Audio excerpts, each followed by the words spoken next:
Nowadays, you don't have to look a specific way. You don't have to wear specific clothes. You don't have to be doing it from a trading floor on Wall Street in like a high-rise building in downtown Manhattan. The narrative of what's driving the markets is no longer being held in secret offices in New York and Boston of privileged people talking to other privileged people. It's right out in the open. It's on Twitter. It's on Reddit. From brokerage apps to Discord channels and subreddits to TikTok finfluencers, one of the last holdouts in the world of disruption, finance is next in line.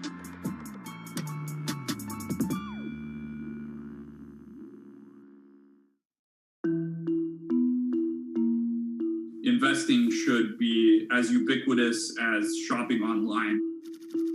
That's Vlad Tenev, the CEO of Robinhood, the online brokerage app, talking about how he wants his app to disrupt the world of stock trading like Amazon disrupted the world of home shopping.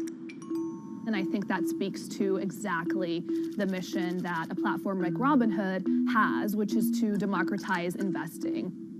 Robinhood was started in 2013 by Vlad Tenev and Baiju Bhatt in, where else, Silicon Valley, as an alternative to the big brokerages, but with one big difference. As they were building the social network around finances for people, they realized that there was a gap in the market and that free trading could become something that they could bring to the markets, they could disrupt the industry.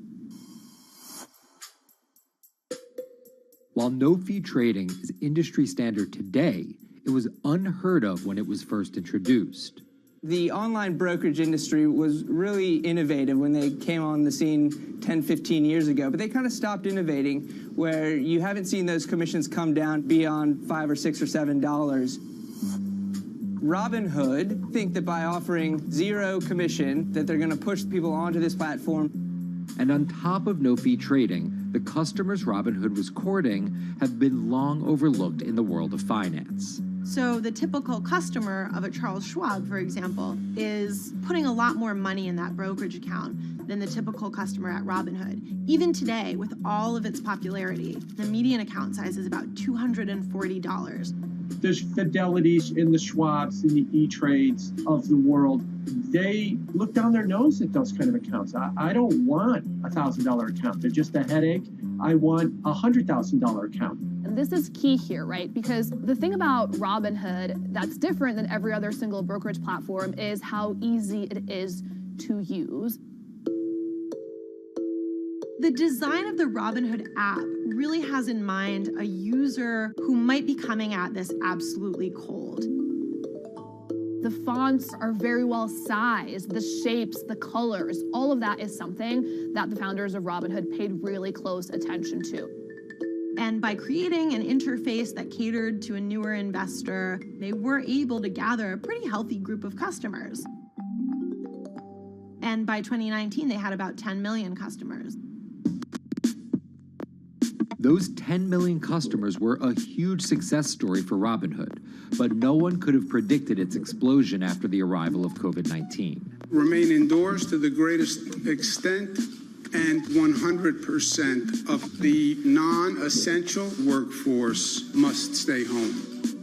What we saw when the pandemic hit was the growth of Robinhood users absolutely turbocharged. And oddly, you saw this surge in interest in stock trading. Then they saw the absolute surge in 2020 in customer growth. And now, by many accounts, they have more than 20 million customers, which is pretty extraordinary. So the next step for them is to figure out how to monetize those users and how, even with their small account sizes, to get them to grow with the company and, as it releases more products, come along with them.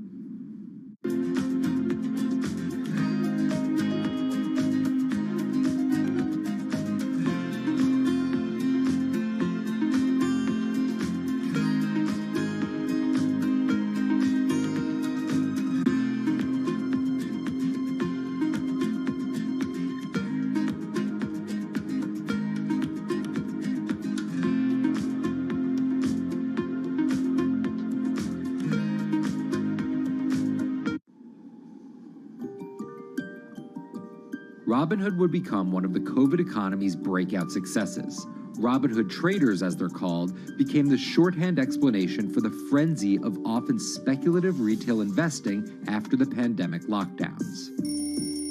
Kids wake up in the morning, they go on Robinhood. They're, in the shower, they check Robinhood.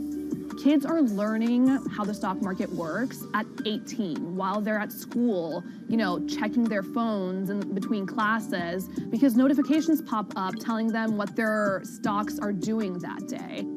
With these new tools, millennials and Gen Z are investing in the market in ways their parents could have never even dreamt of. That is sort of key when we talk about the divide between older and younger generations, is that the younger generation is exposed to so much more information and tools at their disposal to do what they want in the market. The older generations, you never had the technology or the cost structure that you could play the markets like you can today. So you were stuck with giving your money to a professional investor and paying them a fee to do it. When I speak to young kids, they tell me, I'm making mistakes, I'm losing money. I'm not a perfect investor, but I'm 18, and by the time I'm 30, which will be, 10 years from now, I'm gonna have interacted with the markets for a decade. And so it's a learning experience more so than anything else. And you can look at it and you can say, wow, that's risk-taking, that's dumb. But, if you could possibly shave 10, 20 years off your working life versus adding 5 years, I don't think you can fault people for that. But Robinhood is only part of the puzzle. Sure, you can trade on it, but without research, information, and data, you're just blindly throwing darts at different stocks and hoping to strike it rich. Wall Street forever has always run on what we now call narratives or memes. People telling rumors to each other have been around for 100 years. On Wall Street, information is its own currency.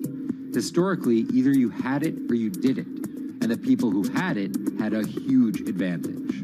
In the past, those narratives and memes didn't have a network effect. It would be one person telling another person over the phone. In fact, when I broke into this business in the 80s, a lot of people used to complain that they weren't on the call list to get those ideas. Social media changed all of that. Fast forward to 2021, that's being done on the internet now. And that's being done on Discord and Twitter and StockTwits and Reddit. And the impact is very similar, but orders and orders of magnitude larger. As social media has played a bigger part in our lives, it's also played a bigger and kind of more important role in how people find investing ideas online and on these platforms. How do those ideas spread? On TikTok. Yes, that TikTok. Soon may the weatherman come to bring us sugar and tea and rum. People aren't just going to it for sea shanty videos.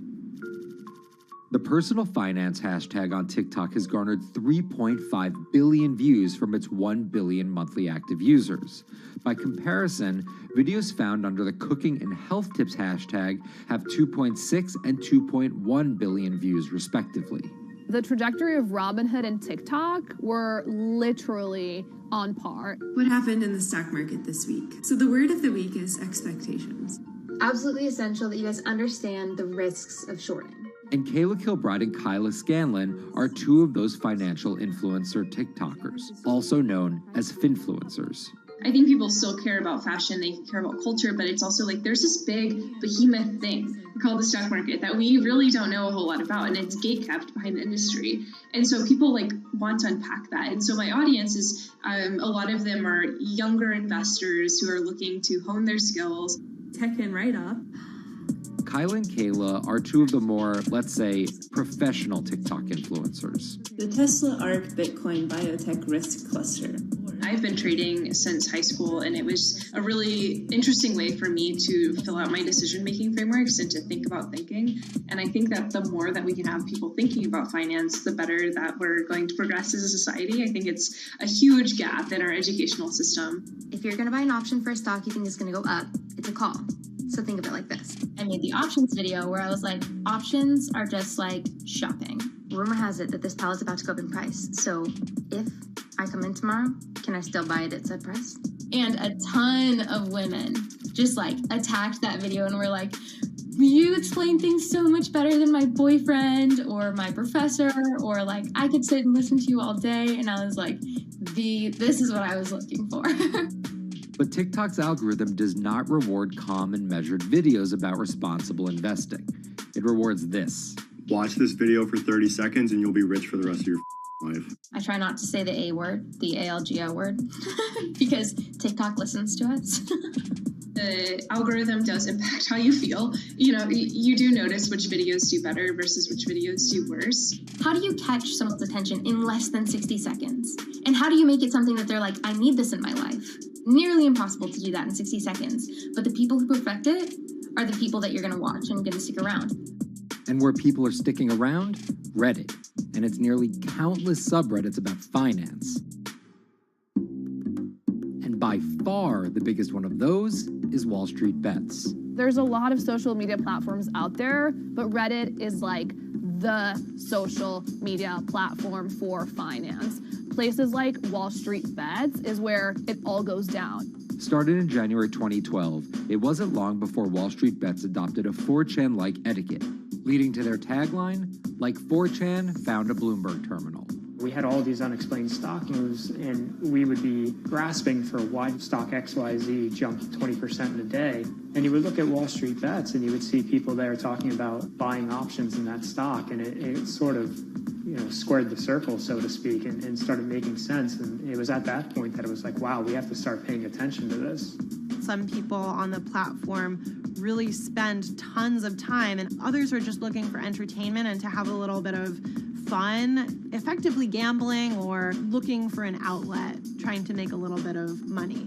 Then on top of all of that, there were stimulus checks. Now, clearly this money is going to people who need to use that to eat, to live, but there's a lot of people who use this money to invest in the stock market. And it's not just stock tips. People quote-unquote YOLO their entire life savings or stimulus checks on a single stock. They post what is called gain and loss porn, screen-grabbing staggering hits and misses on stocks for the entire community to see. I'm about to lose everything. And while some of the people on Wall Street Bets are novice investors, the community contains multitudes. In one respect, what it did show us among these network groups is they are very sophisticated. They're not a bunch of ignorant people talking to other ignorant people. And this is where the pieces of the puzzle all come together to wreak havoc on Wall Street for a solid week in early 2021. It's pretty clear that the combination of more people having retail brokerage accounts and trading apps and more people being stuck at home looking for some kind of entertainment and some kind of community online came together in this very singular way. What came together is GameStop. Let's go back to the beginnings of what happened with GameStop a couple of years ago. On the boards like Reddit and StockTwit, a lot of people were talking about GameStop as being attractive value. Some of them are even, Wall Street alums who left the industry and now still have access to tools that they can use to improve their financial well-being and make very good decisions. And I think Roaring Kitty is a perfect example of that. GameStop is one of the most compelling asymmetric opportunities in the market today. Really, I don't understand how you could disagree with that. At the same time that this crowd was talking it up, the hedge fund institutional crowd didn't like this stock at all, and it had the largest short interest of any stock in the New York Stock Exchange going into late 2020. Short selling is a bet that a stock price will fall, and it's a fairly simple concept. An investor borrows a stock and then sells it. The investor is betting on buying the stock back later for a lower price before returning it to the original owner, pocketing the price difference. What a short seller would tell you is that they almost act as a policeman in financial markets, or they're at least looking for companies that aren't what they say they are.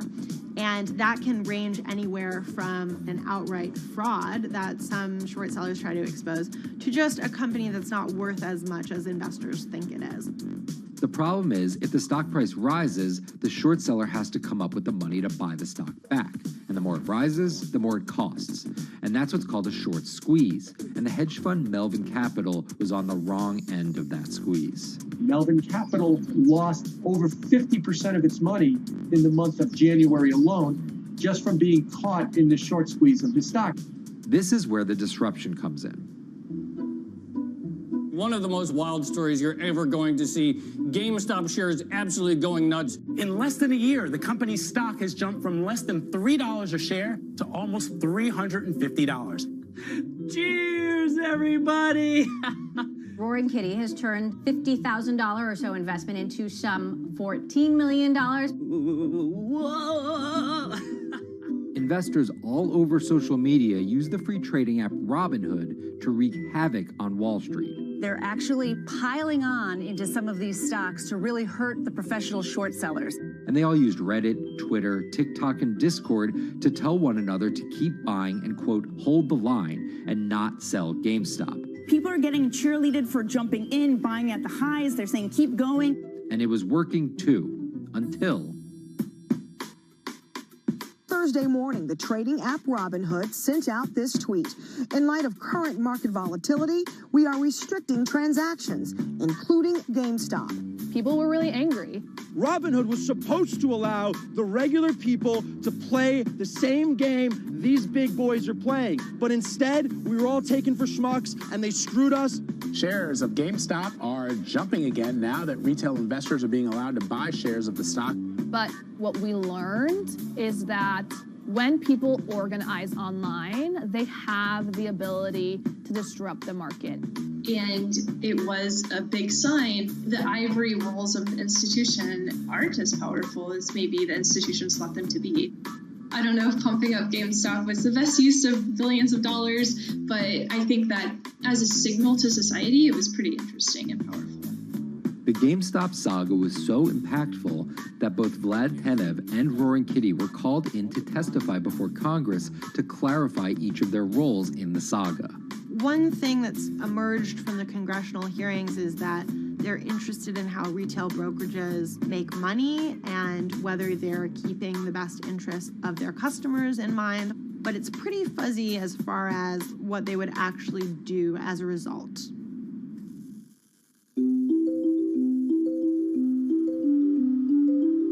While the frenzy around GameStop eventually subsided, it didn't take long for retail investors to find other areas to invest their money.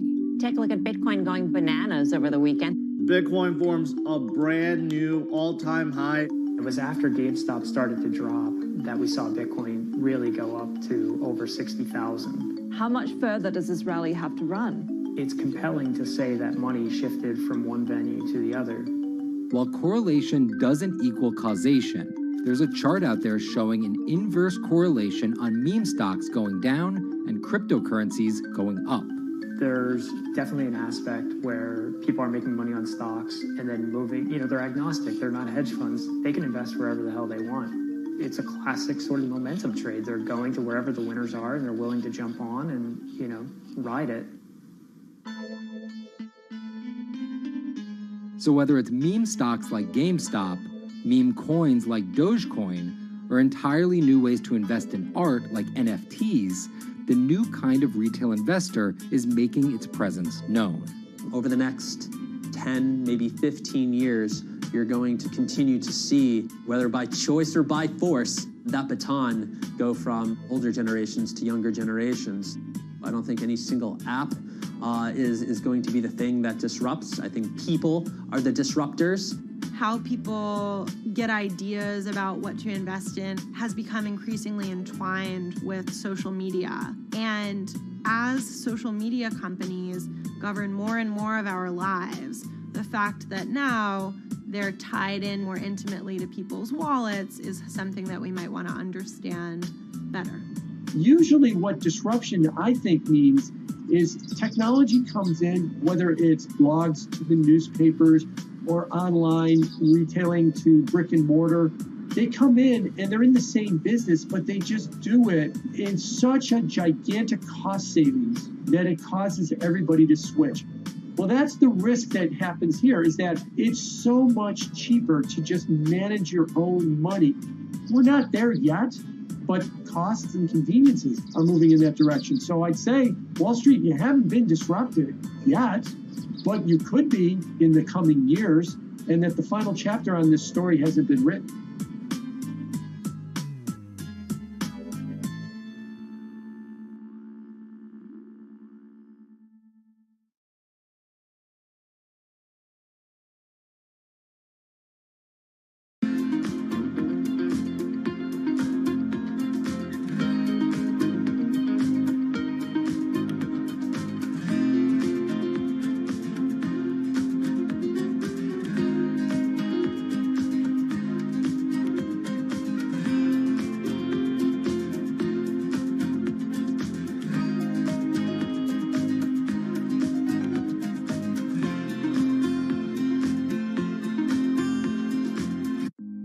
Meet Bloomberg's own David Nicholson. Now, his happy place is out in the field, on the open road. But like the rest of the world lately, he's been working from home a lot more than he's used to. COVID-19 has prompted a massive urban exodus as professionals of every ilk yearn for more space to live and work. As a result, rural areas have exploded, and they're poised to experience a resurgence as more and more families pack up and leave the big city to try out life in the burbs. But there's one problem with that. Not all internet speeds are created equal. Anyone who might need to upload or download large files for a living may not want to pack up and move to that cabin in the woods just yet.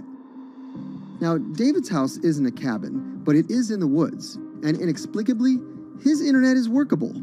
My internet is okay. I pay a lot for it.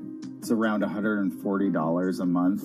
The download speed's great, and the upload speed is terrible, which is really bad for my work because I have to upload these massive files. But I'm definitely one of the more lucky ones in this community. Just a few miles down the road, my buddy has awful internet. It's usually under 2 down and under 0.2 up, so it's often unusable. Some days it's around 1, and other times it'll drop down to about 0.2, 0.3. I just want to be able to have internet at my house without having to go outside the normal ways of acquiring internet. It's really frustrating. We're literally a few miles away from downtown, and it just cuts off. This is a problem, and the solutions are not there yet, because getting high-speed internet in rural areas en masse is something our providers may simply not be ready for.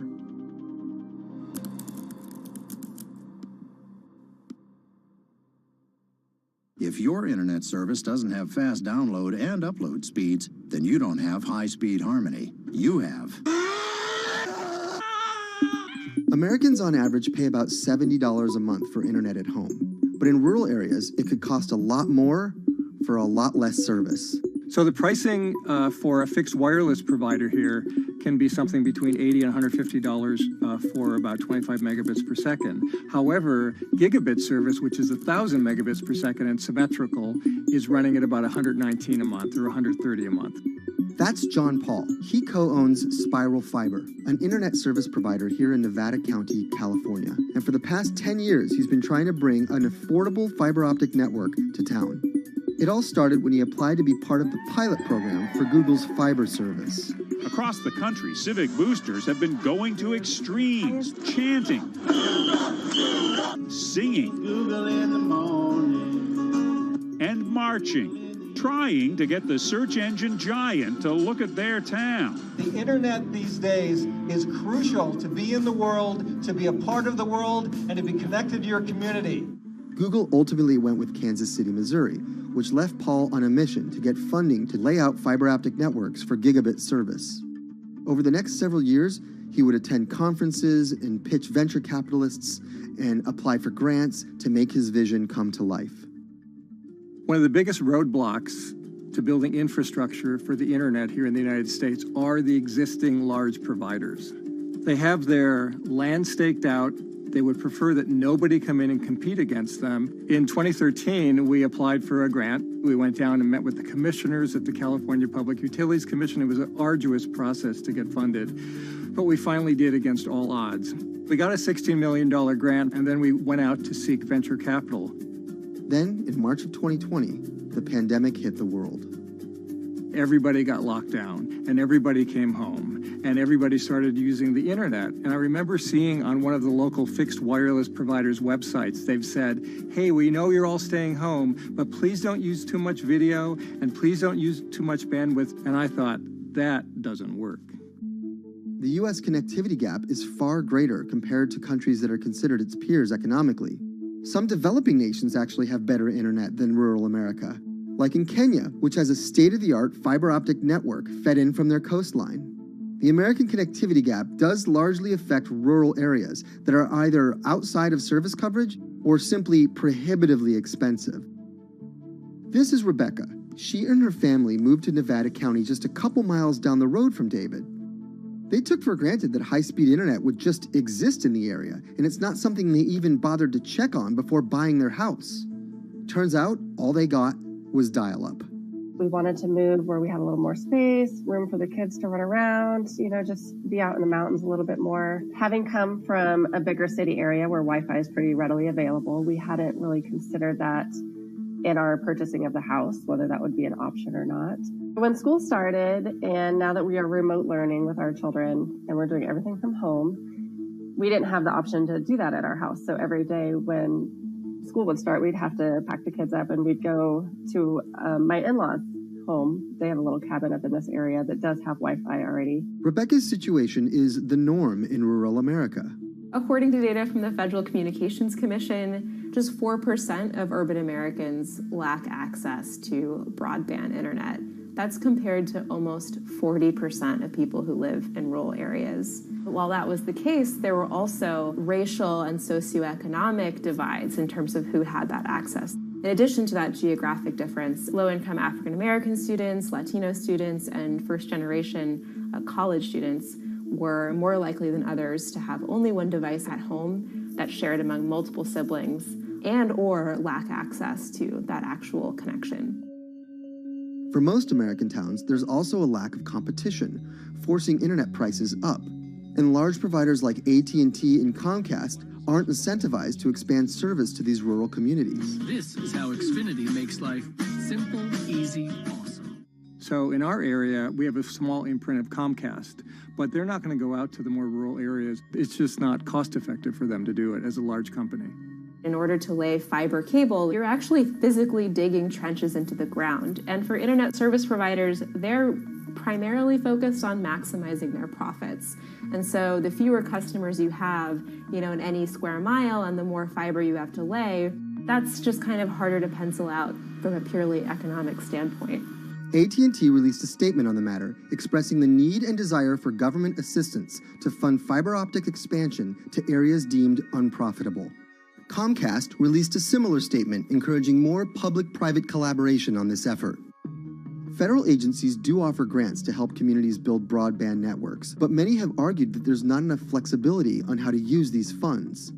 The COVID-19 relief package passed by Congress in March and signed by President Donald Trump awarded $43.3 million to 51 projects on the East Coast alone. But it also stipulated that these projects needed to be up and running by December 30th. For contractors who plan projects months and years in advance, it's a scramble to rearrange their schedules to meet that deadline. So what we've been asking the federal government to consider is at least have, as long as the projects are getting started, knowing the projects are being put into place to expand both remote learning, working from home, and opportunities like that that are truly driven from COVID. We're moving as fast as we can regardless, but hopefully they'll give us some more time. Talking to John Paul, it's clear that he believes broadband is something that can transform a community and should be considered a public good. One of the first communities to come on in the United States with full-on gigabit service was Chattanooga, Tennessee. Now, they're a bigger city, but they're a city that was economically in a downturn. In the last 15 years, the city of Chattanooga has turned around in an amazing way. It's a nexus for young people to move to. It's a place where technology happens. It's not just about logging on to Zoom, to connect with your colleagues who might be in New York City. It's also your ability as a small business, operating in the town of Nevada City or wherever it may be to, quickly upload your payroll documents or something onto the cloud, or to quickly, swipe a customer's credit card. There's just some really basic business functions and mechanics that I think people in big cities really take for granted, and that are just going to be a much bigger challenge for small business owners in rural areas.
Historically, the marginalized people, you call them as untouchables or Dalits, they have been kept away from the center of the knowledge.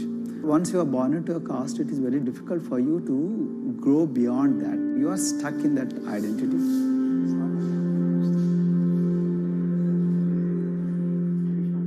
Education is the best way of liberating them. So that's how I chose to work in education sector.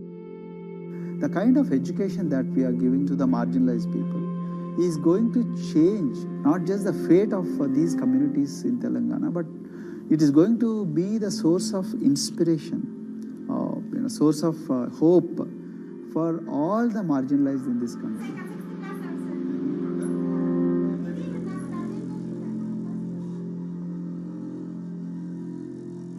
Greatest blight in India is the system of caste. For generations of Indians, the social code known as the caste system has defined how people earn a living and whom they marry. Although outlawed 7 decades ago, castes remain a significant factor in deciding everything, from family ties and cultural traditions to educational and economic opportunities. Dalits, people who are on the lowest rung of the caste system, constitute almost 1/5 of India's population of 1.3 billion. Not able to afford the high tuition of private schools, many are forced to attend government-funded institutions, which in the past have suffered from poor infrastructure, lower education standards, and high student-to-teacher ratios. But Dr. Praveen Kumar is trying to change that.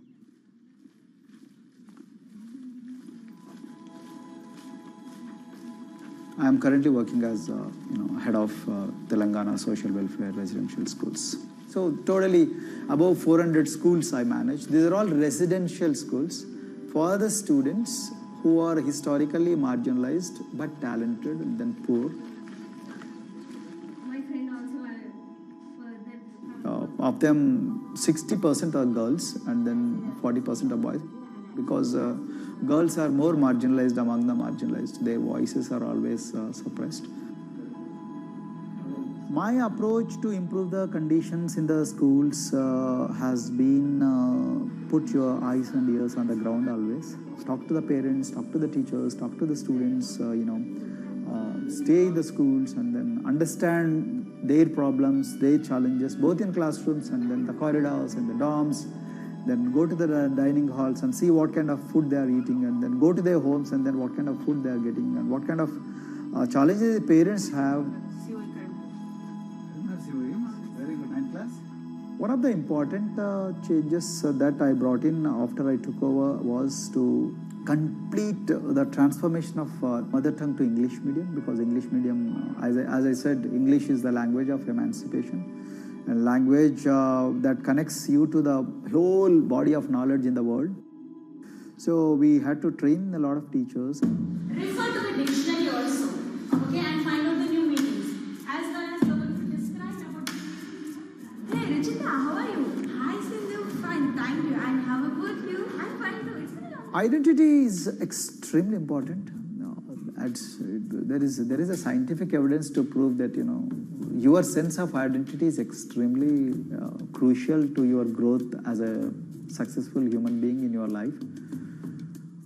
If you accept an identity which is very humiliating, which reminds you of very painful past, I think that identity will not help you to grow. I'm not saying that you should forget your past. I'm not saying that, but that should not be in the bubble in which you must live always.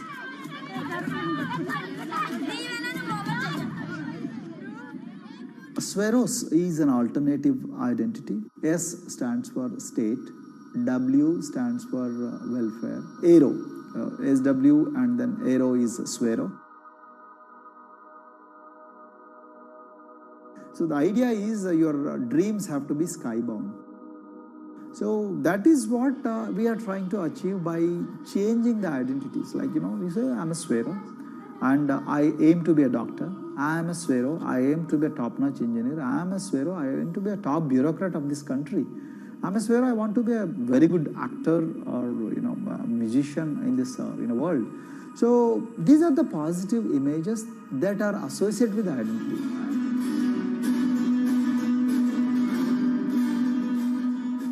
Just to give an example to you, in 2012, in our institution, we used to produce about 6 doctors per year.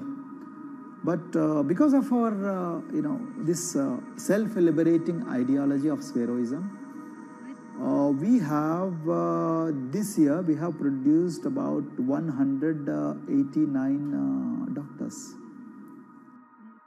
This is phenomenal for any poorest of the poor people. You know how difficult it is to get into medical colleges in this country. So, but today, because of this ideology, the students have been able to achieve this, feat. Pujita has been a farm laborer, and her parents themselves are agricultural laborers. And then this girl used to sell vegetables, but thanks to the residential education institutions, she came to the Gauli Doddi campus, and then she toiled very hard for 1 year, despite many problems. And today, I'm so happy to share with you that she has joined one of the prestigious medical colleges in the state of Telangana, Usmania Medical College, and then in future, she hopes to be a gynecologist. So this is the journey our children are hoping for. Similarly, the Mount Everest expedition. At Mount Everest expedition, we are very fortunate enough to place the youngest ever female in the history of this world on the peak of Mount Everest. How did this happen? It's all because of an ideology that helps you to liberate yourself.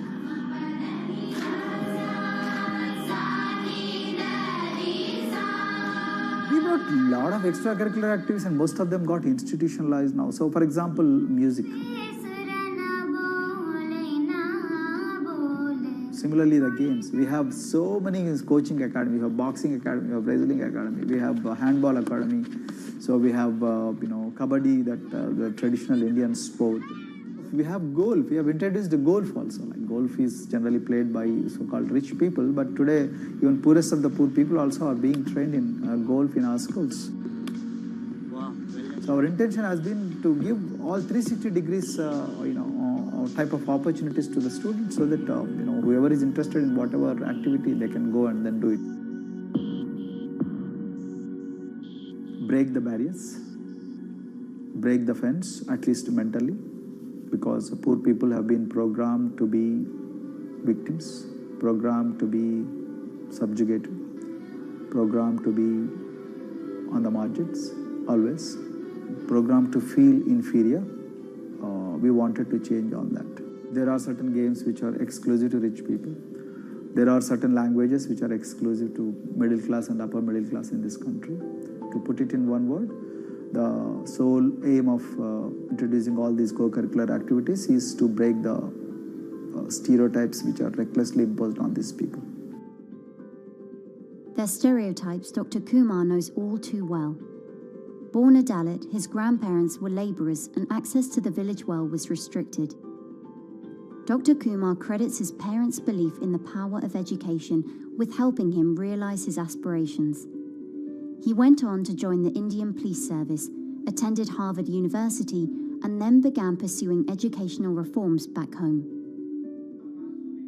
I attribute whatever I am today, it's to my mother primarily. They educated me in the village, although there were no good schools. So then I stayed in social welfare hostels, the hostels which are managed by government for the poorest of the poor kids. I passed with reasonably good grades. Then I went to university, and then I faced worst form of discrimination in the universities. Like there were in those days I'm talking about. So the bathrooms and the toilets were exclusively meant for scheduled castes and scheduled tribes. We used to fight discrimination on one hand, and then again try to excel in academics day in and day out. So that's how I came to education, because I deeply believe that education is the only important weapon that can really place the poorest of the poor people from a very victimhood orbit to a prosperous orbit. I think in future this is going to be a game changer for the marginalized in this country.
If you look at a thermal image of a city and then compare that to a map of vegetation, you'll find that where there's greenery, the temperature is lower.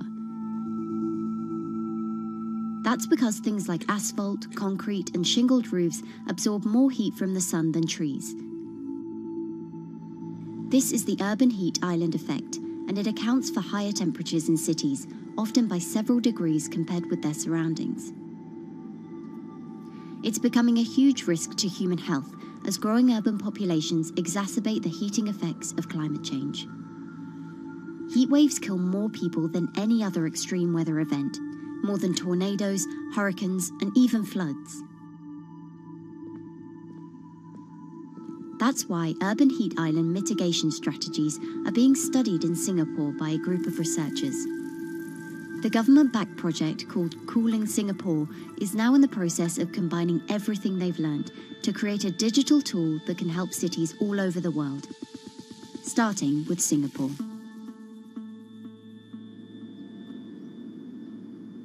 In Singapore, close to the equator, temperatures regularly rise above 32 degrees Celsius or 90 degrees Fahrenheit. And the city structures only make it worse. And that is also the case for Singapore, which is basically a concrete jungle, more urbanized, more developed city. And even in Singapore, what you have is a situation whereby there's a temperature difference of 7 degrees Celsius between the more urbanized and the more rural areas. The government has taken drastic steps to keep temperatures down. This is Gardens by the Bay, an award-winning park, and inside this greenhouse is a pleasant 24 degrees. That's because the dome, along with 24 nearby towers full of thousands of people, is chilled by what's probably the world's largest underground district cooling system. It uses a large central plant that cools water and then pipes it into banks, residential towers, an exhibition centre, shopping malls, and the city's iconic Marina Bay Sands hotel and casino complex. So one of the biggest perks of using this system for the buildings is that they can save 40% in terms of electricity usage compared to your traditional air conditioners. And with Singapore relying on natural gas for most of its power, this new system means emission savings equivalent to removing 10,000 cars from the city's roads. That has big implications for the rest of the world. If things stay as they are, more than a third of the world's electricity could end up being used to cool buildings and vehicles by 2050. As the world gets hotter, gets warmer, there is a greater need for air conditioning and as well as refrigerators, for instance. And the more people are buying these household appliances, the more energy usage they use, and they release heat more, and that then exacerbates climate change. It's a vicious circle. And so since 2017, researchers at Cooling Singapore have been identifying design solutions that reduce our need for so much cool air in the first place. One thing many cities have in common, and that's the importance of vegetation. That's a very important measure to mitigate the urban heat because of the shading effect, of course, and the psychological effects of the vegetation, and also because of the possible evaporative cooling effect of the vegetation. Vegetation can be, of course, on the ground floor in form of trees and shrubs, and you can walk under them. This is the so-called canopy layer that the vegetation forms above us. But vegetation can also go up the facades of buildings, and it can go to the roof of the buildings. Luckily, Singapore has been striving for the garden city feel for quite some time. It was a vision initially introduced by then Prime Minister Lee Kuan Yew in 1967 to make life more pleasant for people. And today, Singapore is one of the world's greenest cities in terms of urban vegetation. Kampung Admiralty, a community centre that contains health facilities and social spaces, now provides more green space than the plot of land it was originally built on. It's topped by a roofscape of staggered terraces covered in local plants, which functions as a community park, and a village green in the centre that contains farm plots for residents to tend to. Park Royal on Pickering was designed as a hotel in a garden that doubled the green growing potential of its site. There's now 15,000 metres of sky gardens, reflecting pools, waterfalls, planter terraces and green walls. And the government has big plans as well. Singapore actually has a plan to plant 1 million trees and add more green spaces over the next 10 years. It is actually a mix of wanting to reduce the urban heat island effect, but on the other hand is also to get the people to be more connected to nature. But it's not enough. The city-state has still been warming twice as quickly as the world average over the past 6 decades. That's why Cooling Singapore has developed a catalogue of other potential heat mitigation measures. When you try to mitigate the urban heat island effect in a city or in any building, in a village as well, the first place to start is by shading of the windows. You have to keep areas clear so that the wind can move through it. Water of a certain depth can act as a very good thermal buffer. If you have to construct heavy buildings such as high-rises, at least you can make the surface, the facade, less heavy, and you can protect it from direct sun penetration. You have to make sure that no combustion engines will be in the city in the middle, in the medium to long-term range. So ideally, the electricity production is outside of the city, and you bring just the clean electricity into the city. You can at least minimize the use of energy in the city, and you can start to slowly convert the roofs, the facades of the city into production areas for renewable energy. In Singapore, unfortunately, this is a limited option, but in the long run, it could produce up to 20-25% of the energy, of the electricity needed in Singapore if all the roofs and the areas in the buildings, on the facades would be used to do that. With so many different ideas, Cooling Singapore is also designing a virtual model of the city to test them out. It's called a Digital Urban Climate Twin, or DUCT, that will calculate how each element of the city's design will impact the urban heat island effect. That means we model not only the geometry of the buildings digitally, but also we model the transportation, the insulation, the temperature, the radiation coming from the sun, the weather, the local climate, the even very, very microclimate of the city, the water, the movement of people in the city. We can invent scenarios, we can design scenarios, test them before we actually build them, and if they test very well and we are sure that they will function, then we can start to build them and put them into reality.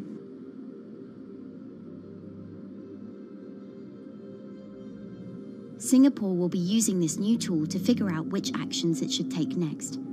And the model can be applied to any city, whether it needs to keep heat out or keep heat in, which will ultimately save energy, slow climate change, and improve our quality of life.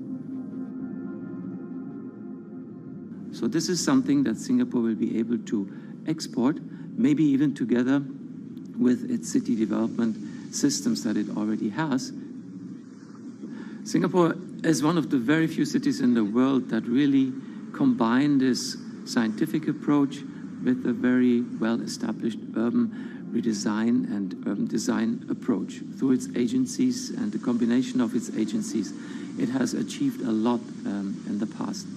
If it keeps following the scientific path and the combination with the other knowledge in the city already, we think that it will be a very comfortable and very livable city in the future, even more than today.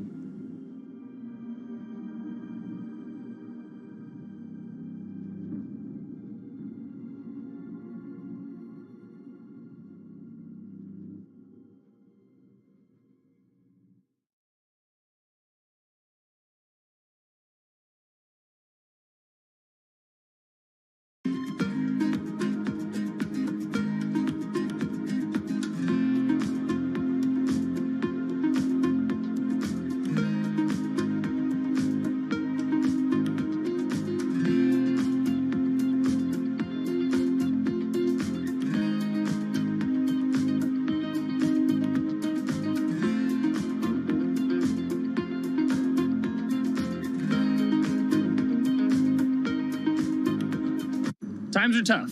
Jobs are scarce. It's risky to be outside and around others. It seems like there's very few ways to make extra money during a pandemic. So I guess I'll just hunker down and binge social media until this all blows over. Wait, don't these people make money? How do these people make money?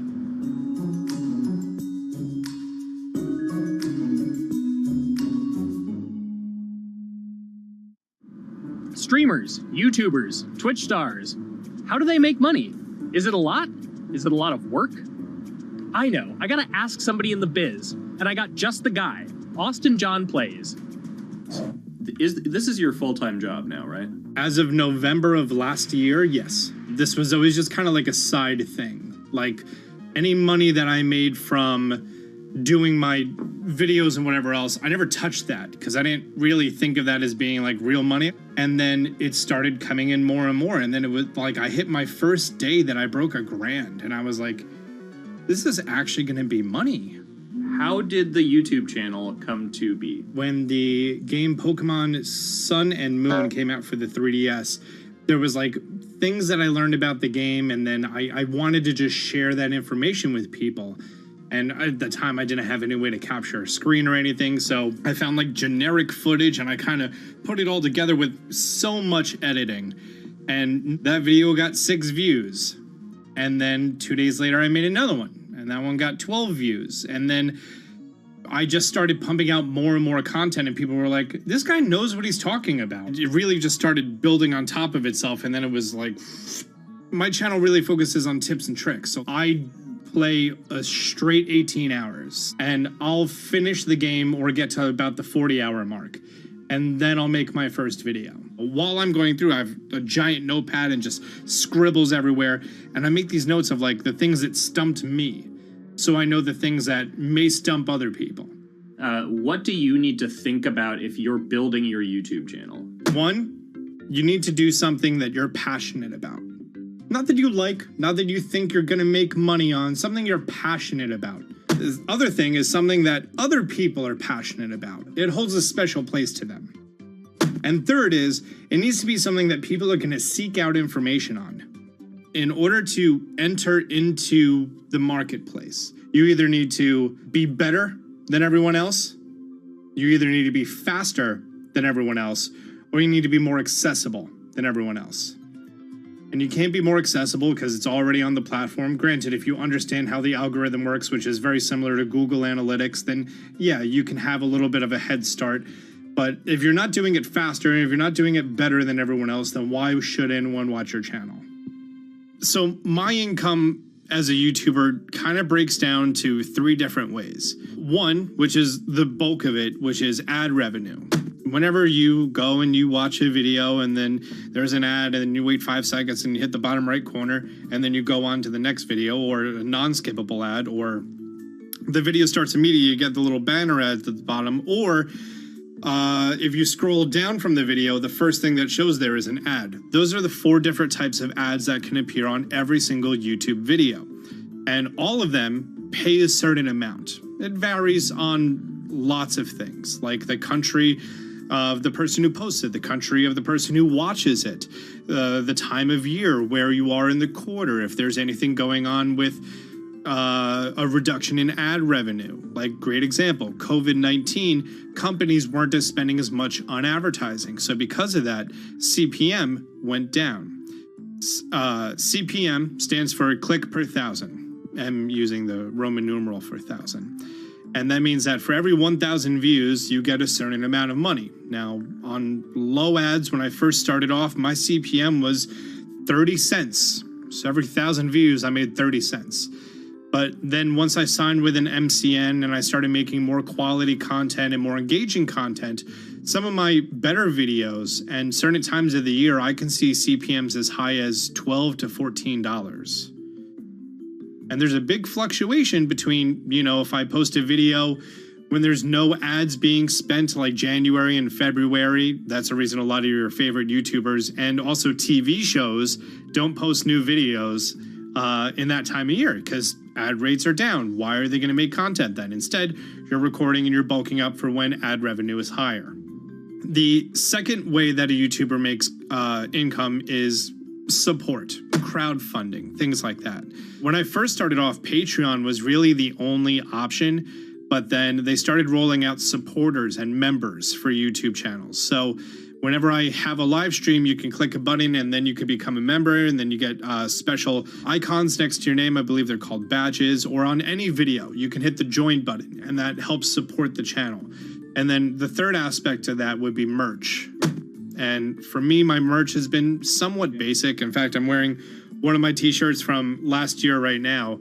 You have to endure the times that your first video gets 6 views, that you post it on Reddit and they say, shut up, and then an auto mod bans you. You have to go through that, because until you go through that and you discover why you're doing it, you're not doing it for other people, you're doing it for yourself. If you're not loving what you do, then it's not worth it. Huh. So make a channel about something that I'm passionate about. Oh, sweet. I guess I can make the channel about that.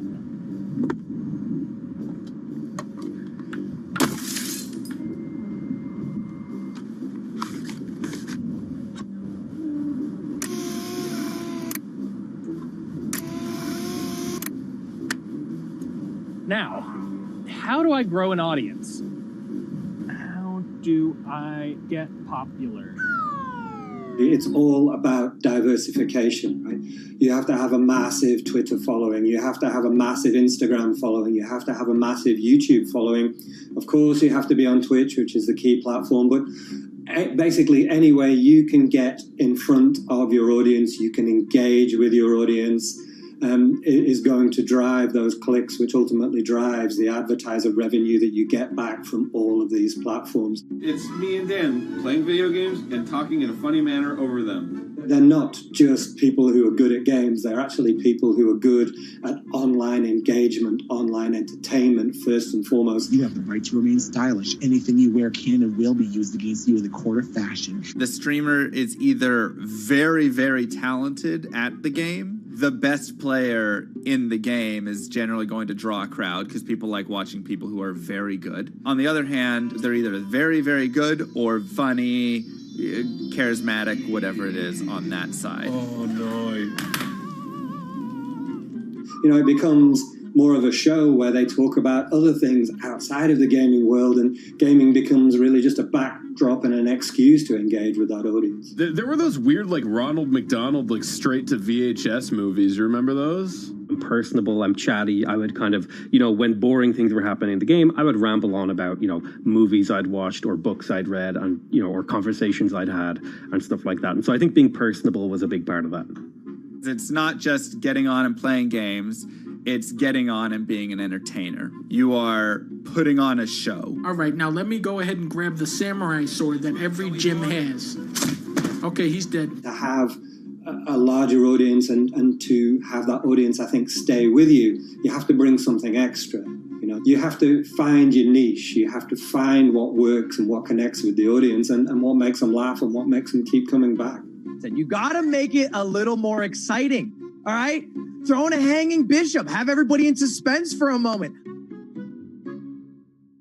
I think the real most important thing is to just get used to being on camera. Like in any sort of performance thing, is get used to talking on camera. My first few videos were terrible, but because I sat down and did it for 6 to 8 hours a day, I just got used to talking and I got over that uncomfortable hump. If you go into Twitch purely with the expectation that you're going to make money, make a job out of it, have all this growth, and it's going to be great, you're probably going to burn out prior to getting to that point because there's very little payoff for a long time, right? Like multiple years generally before you really start to see a payoff. And so, those first few times you're streaming, nobody is there. One person shows up every 30 minutes, says hi, maybe, and leaves, right? Like, it's very discouraging, I think, for a lot of people. And so you have to be there just loving it. You have to love talking to yourself when nobody is around. You have to love just the game that you're playing, all of that stuff, because it takes a while, and I think a majority of people burn out prior to getting to the like profitable point of it. And there you have it.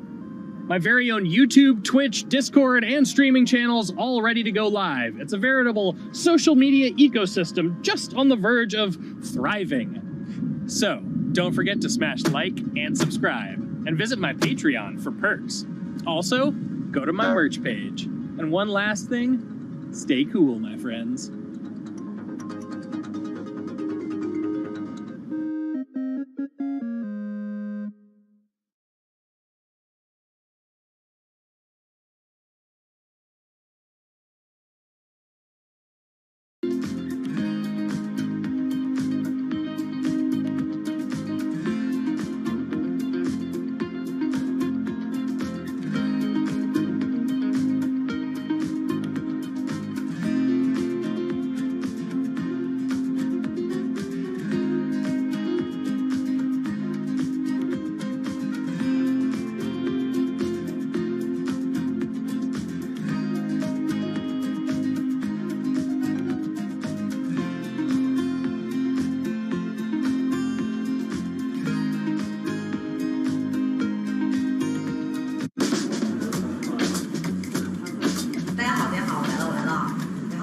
This is live stream shopping, one of the hottest trends in China. Every night, tens of millions of people watch live shows hosted by influencers like Via and buy the products they recommend. On e-commerce and social apps like Taobao and Douyin, the sister app of TikTok. 我觉得已经改变了大家的购物的方式。其实各种各样的产品，哪怕你不买，你也可以来看。当然，你看了，你就有可能会买。It's not about, only shopping. It's about the experience. It's about having fun. You got to see 3D. You got to see in some kind of action. It's almost like a theater act. The internet craze has taken over China. By the end of 2020, the country had almost 400 million live stream shopping users. China's live stream e-commerce market has also grown dramatically, with an estimated value of $161 billion in 2020. It's becoming popular outside China as well.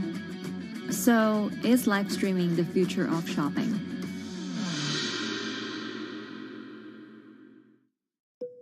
Live streaming is not a new thing. In China, it started in 2015 with the rollout of 4G. And it was first used for entertainment and socializing. Many live streamers performed for their followers or chatted to them, making money by receiving virtual currency and gifts. In the West, live streaming is mainly the domain of avid gamers. In China, it's broken into e-commerce. China actually has a very big e-commerce empire, so it uses these super apps, what we call that you have payment, you have search of information, you have recommendation system, and you have huge amount of goods available on the platform, and as well as a lot of consumers. So with this advantage, they merge these features of live streaming to make the influencers actually sell goods. Here is a perfect choice: nice neutrals, beautiful print, nothing overwhelming, and the warmth and comfort of flannel. This is item. Traditional TV shopping involves a one-way direction, whereby a host introduces a product, demonstrates certain things, and say, call this number or something. But live stream shopping is live. That in itself is a very, very big difference. It causes different psychology, and live stream shopping is a very entertaining way of actually engaging someone else. When you shop, actually, this live streaming video will continue. It will minimize into a corner, and you can buy the items and pay all on the same app. And after that, the live streaming screen will just enlarge by itself, and the promoter will come back to screen. So it's very convenient. Taobao, one of China's biggest e-commerce platforms owned by tech giant Alibaba, added a live streaming function in early 2016. In the following years, other e-commerce and social platforms like JD and Douyin also integrated this feature.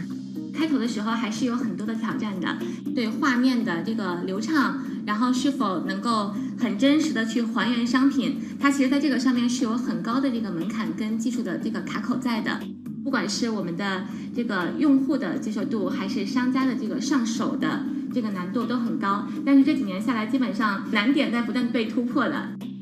Over $70 billion worth of goods was sold via live stream on Taobao in the year through March 2021. Latest surveys show that over 60% of live stream users in China were watching shopping shows, and over 65% of them shopped at least once via live stream. In 2020, live stream shopping got a huge boost during the pandemic, when millions of people were in lockdown and many retailers were pushed online. People, during the lockdown, felt like there's a need for more social interactions. This live platform creates an interesting kind of environment that gives people the sense that I'm actually interacting with you. And then live stream shopping brings in a lot more variety of things that people could buy and satisfy, the sense of like losing control, especially during the pandemic. At the heart of this craze are the top influencers who have tens of millions of followers and sell products worth millions of dollars every night.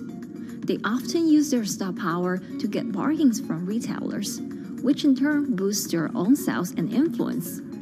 So if you think about China's live streaming, you have to know the king and queen of the influencers. The queen of live streaming, Via, she is actually having the biggest viewership and the biggest sales volume for a long time on Taobao platform. She can sell everything from like Gucci sunglasses, lipsticks, homes, and cars. One time she offered her followers to go on a Tesla ride with her, and she even, for once, sold a rocket launch in her live streaming room for 40 million yuan.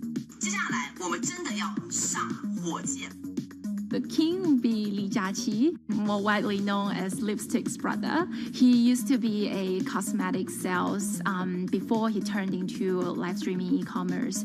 And he knows a lot about the cosmetics. So he's the one that will actually put the lipsticks on himself when he's on the show. Top live streamers like Via and Li Jiaqi have become celebrities in China and can earn millions of dollars a year. Although not everyone can be as popular, mid-ranking live streamers like Tiffany still earn a good income through sales commissions. 如果说单从收入方面来讲的话，那主播的收入是比普通的工作要高很多。但是呢，主播这个工作时刻对身体，包括对精神都有很大的一个考验的。就是每天需要集中精力，然后长达5-6个小时，这种状态是很累的。而且这5-6个小时的话，你是脑子是不停的，然后嘴巴是不停的，然后手也是不停的，眼睛也是不停的。像我们做主播，不是说单一的只做直播一件事情，然后还会有选品的一些工作，然后还会有一些其他的事情排在里面，其实是没有个人生活的。那我觉得增强粉丝影响力的话，不是说某一件事情。可能今天做了什么事情你就增大了影响力，而是每天不断的内容的输出，粉丝不断的可能对你的了解，慢慢的信任你。没有芝麻酱的味道，如果吃不习惯的话就慎买。A lot of successful live streamers are generally very good at communication. They're very good at articulating very simply what a product does, what a product doesn't do. In order for them to sell, they need to be trustworthy and appear trustworthy, and they need to, show in some ways that they're authentic, right? So for Via and Li Jiaqi, they are able to articulate that quite a bit through their body language, through what they say. For example, Li Jiaqi will also sometimes say bad things about certain products because to him that's his honest opinion, and sometimes people want to hear that. And so they seem very credible, they seem very trustworthy, and don't forget, they're also very entertaining and very interesting. If you're familiar with Li Jiaqi, he won a Guinness record for like the most lipstick applications to models in like 30 seconds. So if you're able to create a lot of buzz with interesting things that you do, people who may not want to buy lipsticks will also stream in just to watch what he does. And then from there, you might get hooked. 这就是一般女生出门的时候涂的口红的颜色。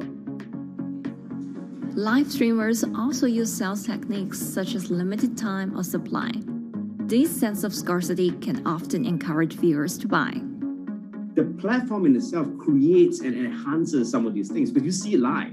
Something we call social proof has taken over, meaning that, hey, other people are interested, other people are joining in, other people want the same product. and they add it in the chat and they ask questions and they say, oh, I want this too. What happens then? It makes the whole product even more scarce. But it's not just influencers. Local farmers, luxury brands, even mutual funds have also started their own live stream shows. Working with very top-tier live streamers can be risky. It's not necessary that the benefits will end up with the brand. So we see company executives opening their own shows. And we see like P&G have their own sales room, which runs shows every day as well.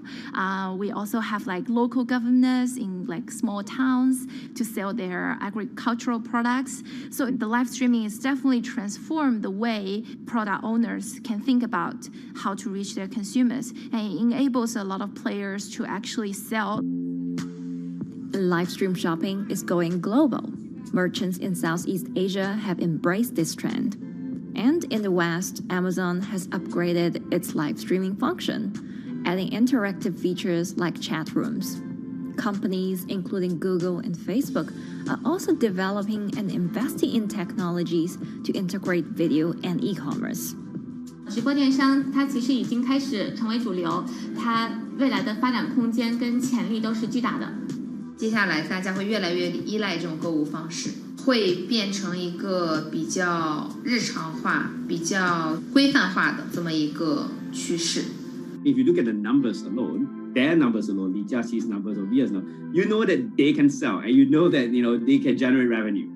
Are they able to sustain it over a long period of time? It depends on how innovative they are at changing some of the things that they do.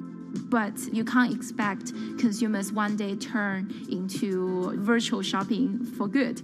There will be the nature of us that crave to go into the store, to touch the goods and actually wear it and see how it looks like and walk around in that with our friends. And those things wouldn't be replaceable with live streaming.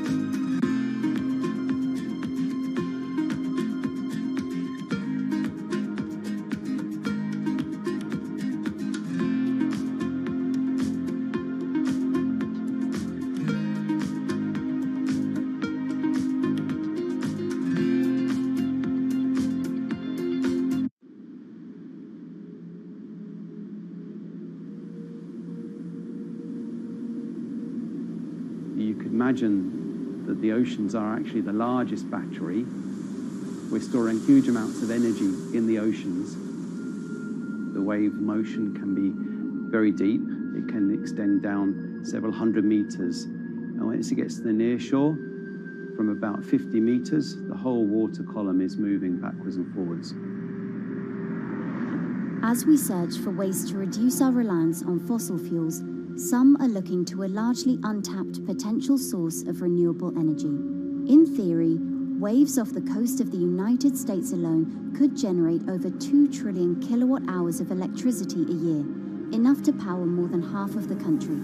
Waves intensify and subside not as quickly as the wind, and that means that it can produce a smoother power generation curve. One of the potential advantages of wave energy is that it could act as a complementary source of power compared to other renewables on the grid if it were to be scaled up to commercial scale.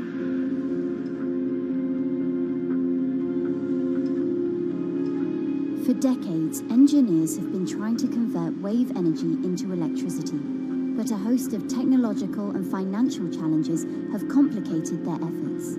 In the years from around 2006 to 2015, there were a spate of bankruptcies in the sector, and this was largely because of a lack of kind of continuous proven projects out at sea with reliable electricity generation.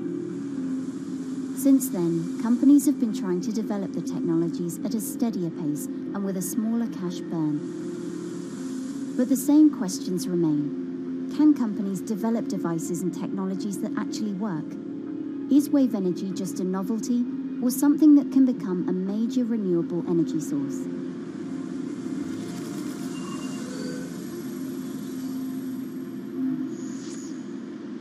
The sea is a very challenging environment within which to operate a power project. So seawater is corrosive and conditions are very rough. So this means that power projects don't have a very long lifetime, and it increases operating and maintenance costs. Partly because of that, many early wave energy projects hit rough waters, such as the Palamas Wave Energy Converter in Portugal and the Isla Limpet project in Scotland. But that hasn't stopped others from trying. Companies are focused on testing projects out at sea, proving their durability, trying to raise capital and bring down cost.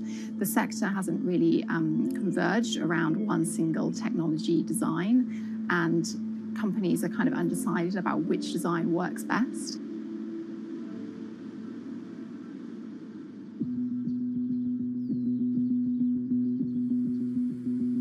Finland-based AW Energy is a veteran in the sector. The first proof of concept of the company's device was made in the 90s after diver Rauno Koivusaari observed the strong back-and-forth movement of a hatch cover in a shipwreck in the Baltic Sea. The waves are generated far from the coastline, so the wind blows on the surface of the water, causing the water particles to rotate, and that rotation extends deep down below the surface, and the waves can be very long. They can be several hundred meters long. And as they come into the near shore, this rotational energy turns into an elliptical energy, and eventually backwards and forwards, as you probably noticed if you've been swimming on the seashore in large waves, you're pulled in and out. That's the energy that we're extracting. There's a sweet spot where we deploy, so around 10 to 15 meters of water depth. That's where there's still strong wave energy coming in. After years of research, prototyping and testing, the company has deployed Wave Roller, a 350 kilowatt device in the waters off Portugal. Wave Roller has an 18-meter wide and 10-meter high steel panel fixed to the seabed via a floatable foundation. The panel moves back and forth with the waves, capturing the energy. It's submerged in the depth of 15 meters, so it's protected from the extreme waves. We generate electricity by capturing the movement with hydraulic circuitry in a machine room underneath the surface. That hydraulic energy we turn to electricity with hydraulic accumulators and hydraulic motors, and also a generator. The Wave Roller has survived large waves at sea for over a year and delivered electricity via an underwater cable to the grid in Portugal. Meanwhile, the company has won a €2.5 million grant to work on an upgraded version of the Wave Roller, aiming to increase the electricity generation capacity to 1 megawatt. The upscaled device would have a bigger panel, 2 power takeoff units, and improved software to control the energy production. We have taken into use a wave prediction algorithm that kind of tells us what kind of waves are coming in to our device. That gives us few seconds to prepare for capturing more energy, and the difference in that is significant. Our future plans are to deliver technology around the world.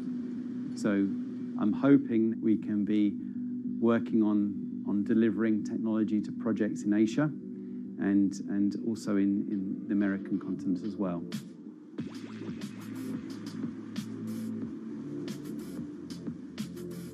Meanwhile, Israeli company Eco Wave Power is taking a different approach to capturing the power of the ocean.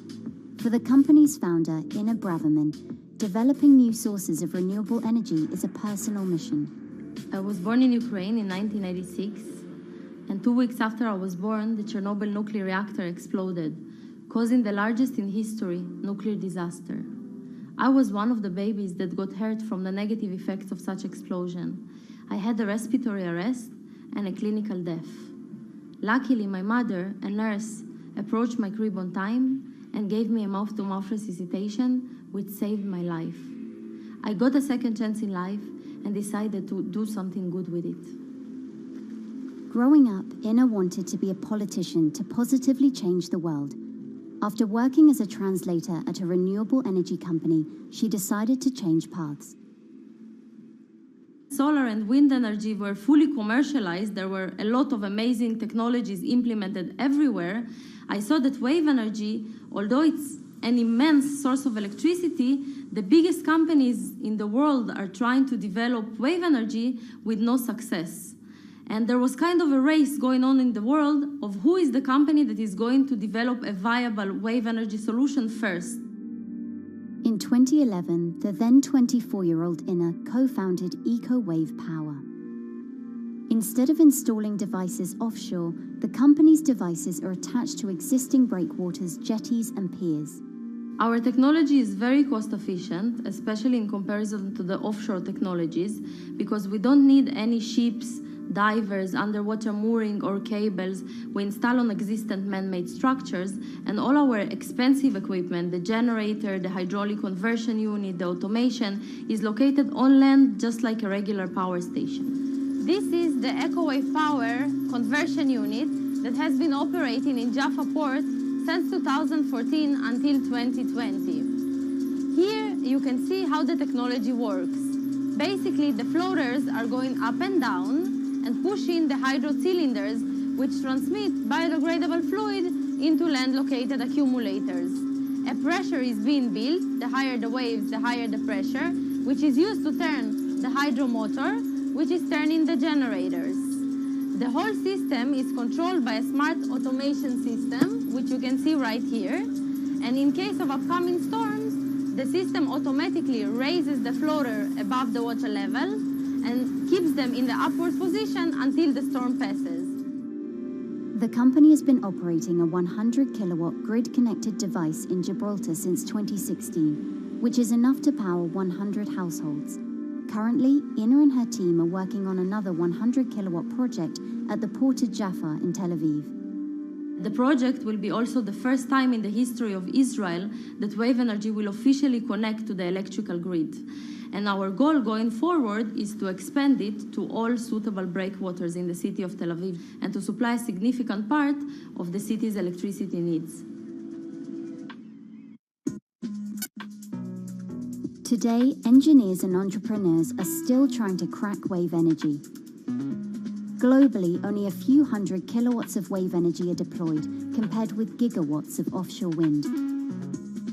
But the field has come a long way in recent years, and with the right engineering solutions, this new power source could eventually become competitive with more mature renewables like solar and wind. I would have a lot more confidence in the success of wave energy companies today as opposed to like 20 years ago.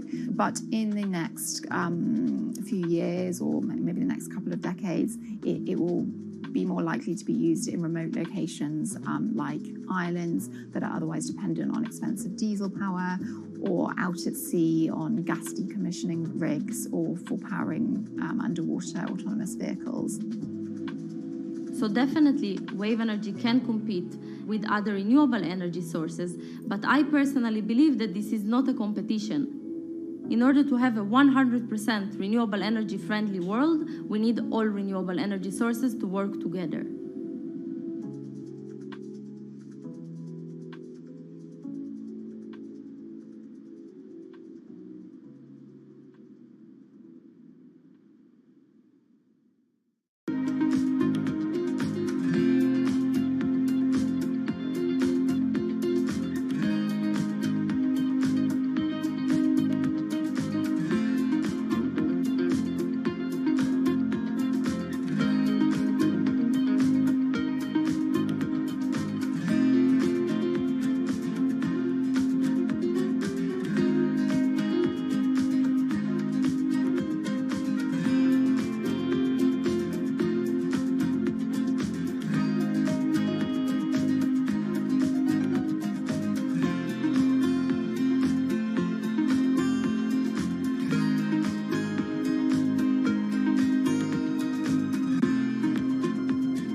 from? Where are all these people from?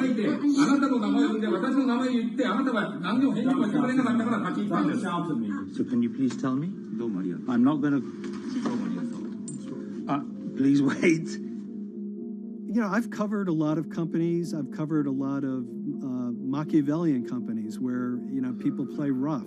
I don't think I've ever seen anything on the scale of Nissan. He is making you, but you aren't from this side. I mean, it's corrupt. The system is...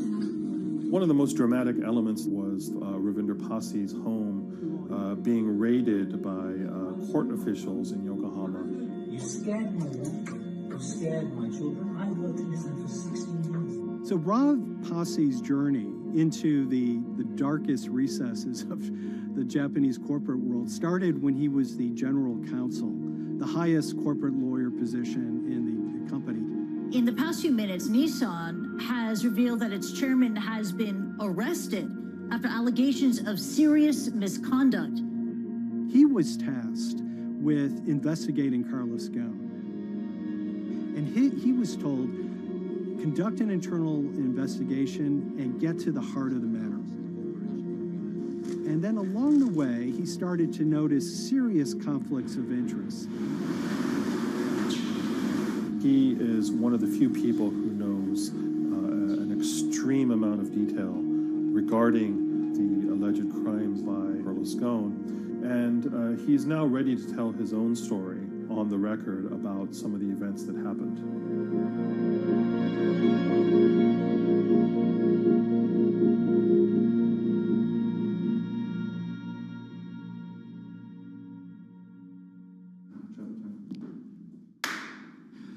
My name is Ravinder Pasi. I'm the former Global General Counsel of Nissan Motor Co. Limited. And you could say, yes, I had a front row seat in terms of what was going on. When Carlos Ghosn saved Nissan years ago, he was depicted in Japanese comic books as this hero, and now maybe we'll see comic books where he's the villain. In corporate Japan, Nissan was quite an unusual company. It was led for 2 decades by a non-Japanese executive. Well, Carlos Ghosn was a hero in the Japanese business world. If you had a global business celebrity in Japan and worldwide, it was definitely Carlos Ghosn. In a country with few foreigners at the top, he stood out.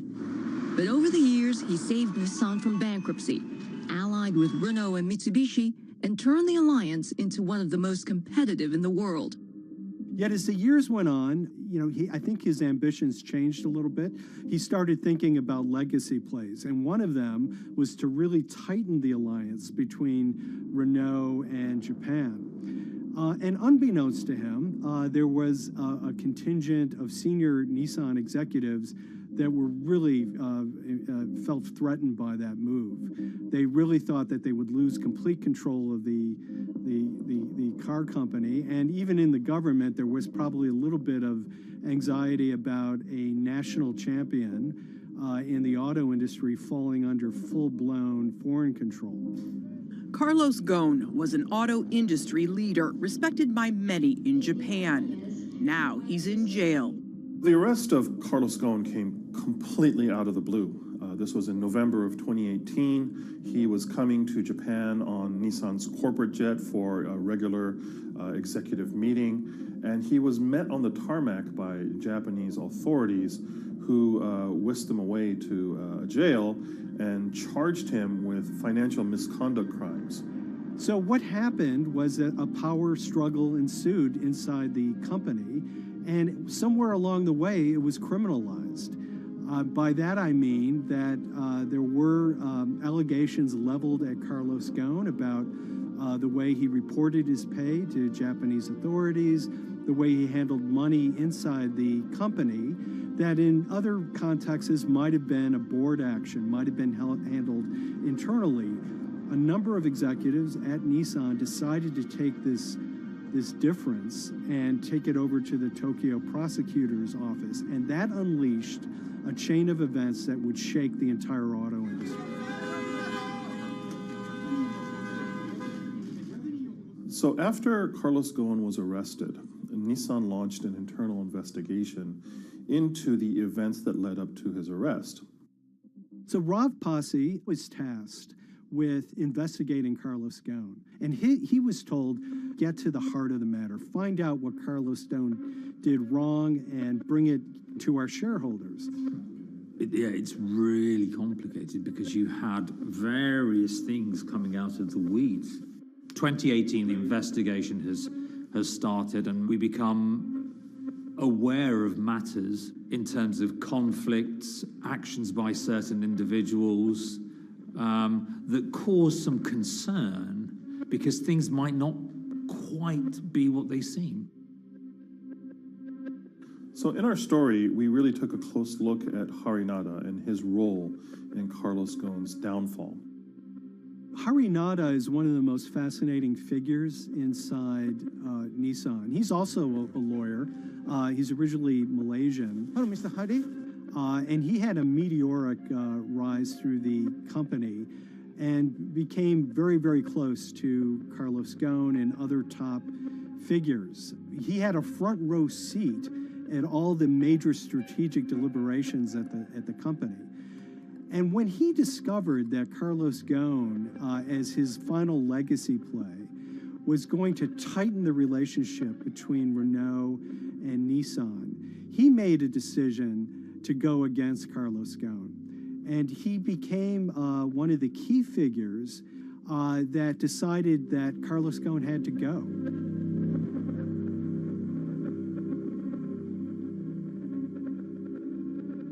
Harinada was somebody who actually recruited me into the company, so I have a long-standing relationship with him, or did have a long-standing relationship with him.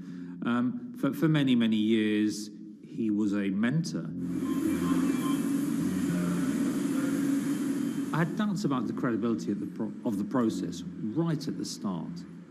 Harinada had a plea deal with the Tokyo prosecutors.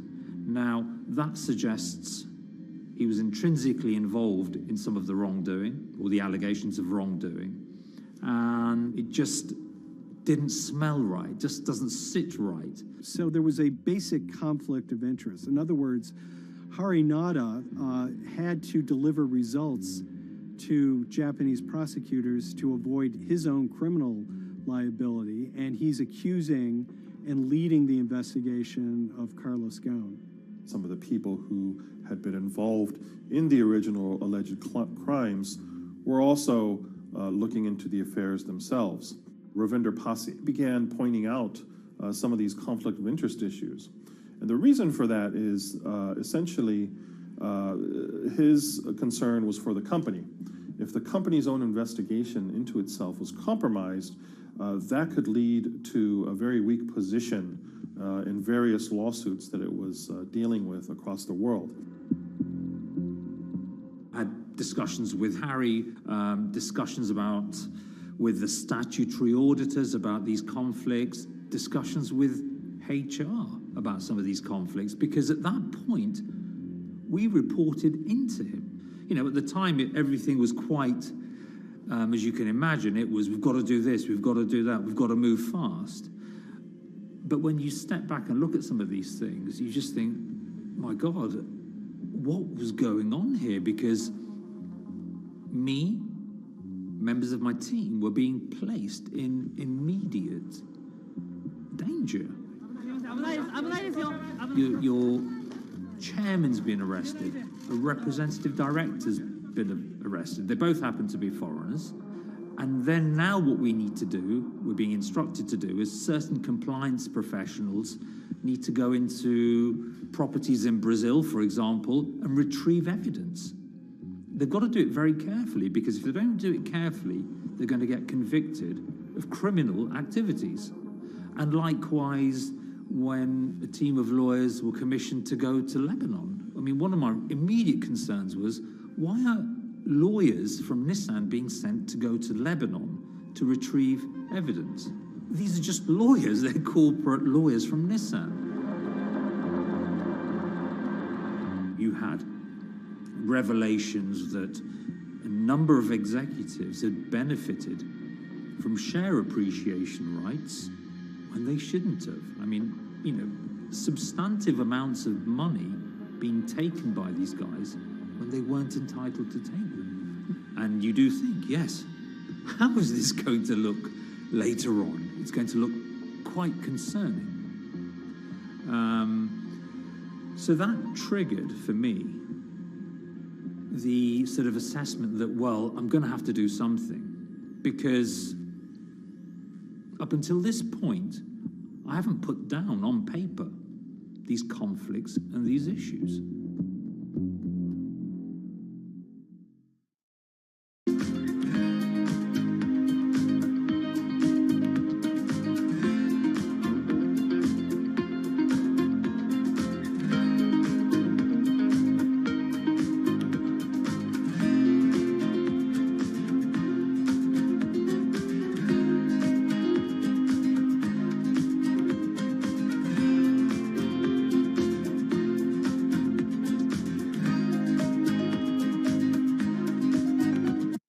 So Rav Pasi makes a fateful move. He writes this letter to the board listing every suspicion he has in great detail, backed up by evidence, backed up by memos, of why this internal investigation had serious problems.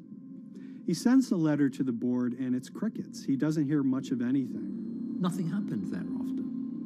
Nothing at all. Just like it just gone into a black box. And he began to suspect that there was a desire, even at the highest level within Nissan, to kind of sweep these conflicts of interest under the rug. Unfortunately for me, I think, you know, again, with hindsight, people must have thought that this is the nail that's sticking out, and we can't have this. Within 3 days of me submitting that to the board of directors, that letter to the independent board of directors, I was removed from the Goan Executive Conduct Matters. I was then told that I could not attend board meetings anymore. And up until that point, I had attended every single board meeting. I was then also told that after 8 years of being in Japan, I'd be going back to the UK. It eventually transpired that I'd be the VP of Projects and Transformation, managing a team of 3. So you can imagine what this feels like at this stage. Almost an arbitrary removal from Japan, where I've lived for 8 years, had 3 children there, my family has grown up, and we've been settled there, having a few months earlier been promoted to vice president at a global level, to being almost demoted. So Pasi was essentially being reassigned to get him as far away from the internal investigation as possible, and also to a certain extent in retaliation to some of the issues that he brought up regarding the internal investigation and Harinada. What happened to Rav Pasi can be seen as a series of corporate humiliations. I mean, first of all, his immediate responsibilities were taken away from him. Eventually, he lost, the coveted general counsel title. But it didn't stop there. Toward the end of his stay in Japan, Rav and his wife were convinced that they were being followed. During that period, I'd noticed that whilst driving my car, I'd have other cars following me. First time I noticed this was around mid-March, and I was driving, I can't remember where I was going, but this grey van, small van, just literally started following me. And I noticed that there was somebody in the car taking pictures. And lo and behold, we were absolutely being followed either by people on foot or other individuals, 2 or 3, normally 2 burly men in a car, different cars at different times, following us around. They were following the family as well. And, given I'd seen the Nissan security department behave in a very, very egregious manner with others in terms of following and surveilling, I was very concerned as to what they were doing and who they were giving this information to. Because if they're giving this information to the authorities, you do think, why? What's going on here? I mean, this is just not normal behavior. And this all culminated in a rather dramatic event in the middle of 2020. Who are you people? Where Nissan had hired a legal team and had obtained an unusual court order from the district court in Yokohama to basically do a search of his home and seizure of his corporate laptop and phone and other documents. If you don't let us in now, we have to break this key. So it's a pretty extreme way to treat someone who'd spent 16 years at the company. These people have all come in. We don't really know who they are, apart from the fact that I've been shown a badge that says the Yokohama Court. And they're here to recover a laptop and a mobile phone. It was even more weird because I'd highlighted to the directors that certain Nissan executives were trying to recover this laptop and this phone whilst I was still in Japan. And I was very concerned because it had evidence on there that related to misconduct matters and other forms of inappropriate conduct. It was just another form of intimidation, another form of harassment, forcing me almost to leave the company and the country. Because once they'd retained and obtained these items, we were still followed, which, again, I just couldn't understand. What is the point of doing that? You know, this isn't a car company. This is not the KGB.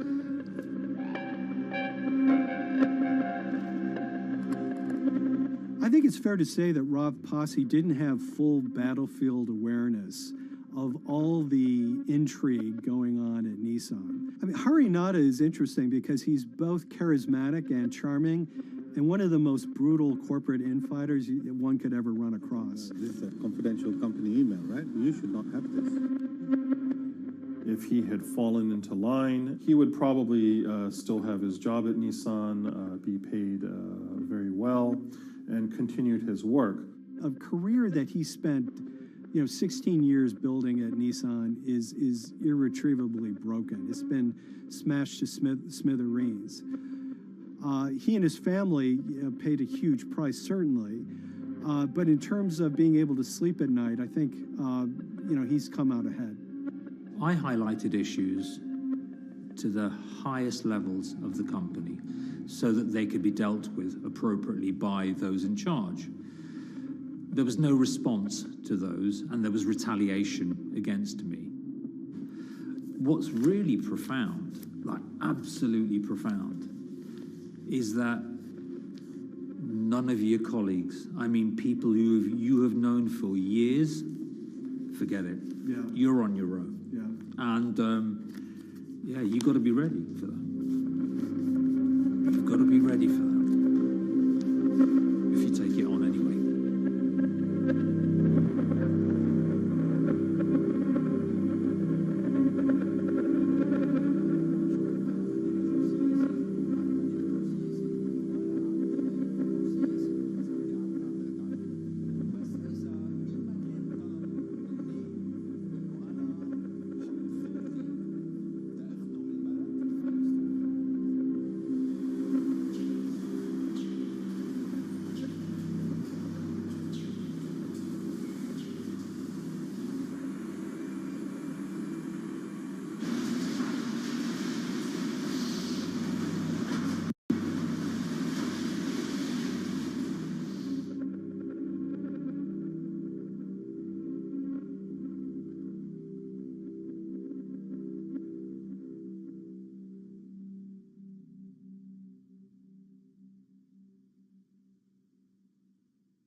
This is the awful truth.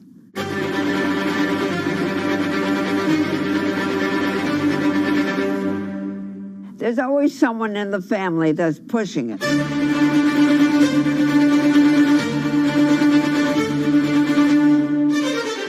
This lady does not deserve to be taken advantage of, especially at your age with your own grandchild. Yeah. My grandma is having to sue them. I'm testifying against them. Nobody's talking. They're one floor below right now. I get afraid to go on the elevator. It's sad that it had to devolve to this.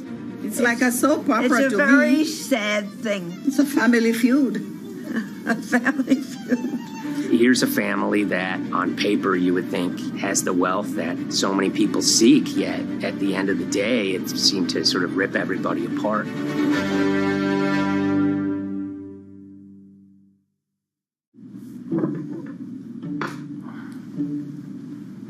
My name's Tom Schoenberg. I'm a senior reporter here at Bloomberg News, cover financial enforcement. I was approached by someone close to the Schottenstein family and asked whether or not I would be interested in writing about Beverly Schottenstein and this case that she had against J.P. Morgan. And it was immediately clear that there was a great story here to be told. So I started just, assembling all sorts of documents that the family made available to me. That included a diary that Beverly had begun writing when she started having suspicions about what was actually going on with her money. Beverly obtained her wealth from the Schottenstein kind of retail empire that has at times included Big Lots, Value City, American Eagle Outfitters, DSW Shoes. Beverly's husband died, and at which point they sold off their portion of the company, bringing them an enormous amount of wealth at around 1990. Estimates of her wealth were around $90 million. She, for many years, had that pool of money being managed by outside advisors. Her grandsons in the late 2000s had both graduated and were becoming financial advisors. She gave them a little bit to work with, and over time, her grandson, Evan, became the trustee of her entire estate.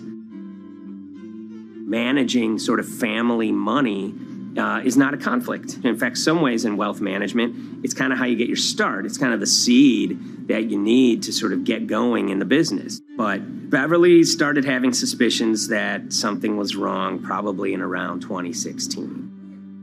Well, there were suspicious things, but taken separately without everyone talking about their own experiences, it was hard to really put it together. She had written a check to her caretaker, Dawn, that bounced. So she went down to her local Chase branch to sort of find out what was going on. She wasn't getting paper statements in the mail, so she asked them to print out a number of her statements having to do with her checking account and her credit card account. So we went to the bank and asked for the statements. And she got a whole year and going through all of them, page by page by page. And it was there she saw all sorts of charges that she said she didn't authorize or didn't know about. I was becoming very, very suspicious. I was starting to look in the money part, and that's what bothered me more when I saw that money was going, and I was not a big spender. Around the same time, Dawn, she starts noticing Beverly's son, who lived in the condominium below her, came up with Evan with a shredder and started grabbing papers in her office area, including some with JP Morgan letterhead, and just started sitting at the kitchen table, just shredding documents over and over. Yeah, they came in one morning. They used to do it in the back. Through the back door, and they brought the shredder inside. And then they went in the drawers in the office and took out all the papers, and they started doing it. I was very suspicious because I know you don't go around and destroying papers.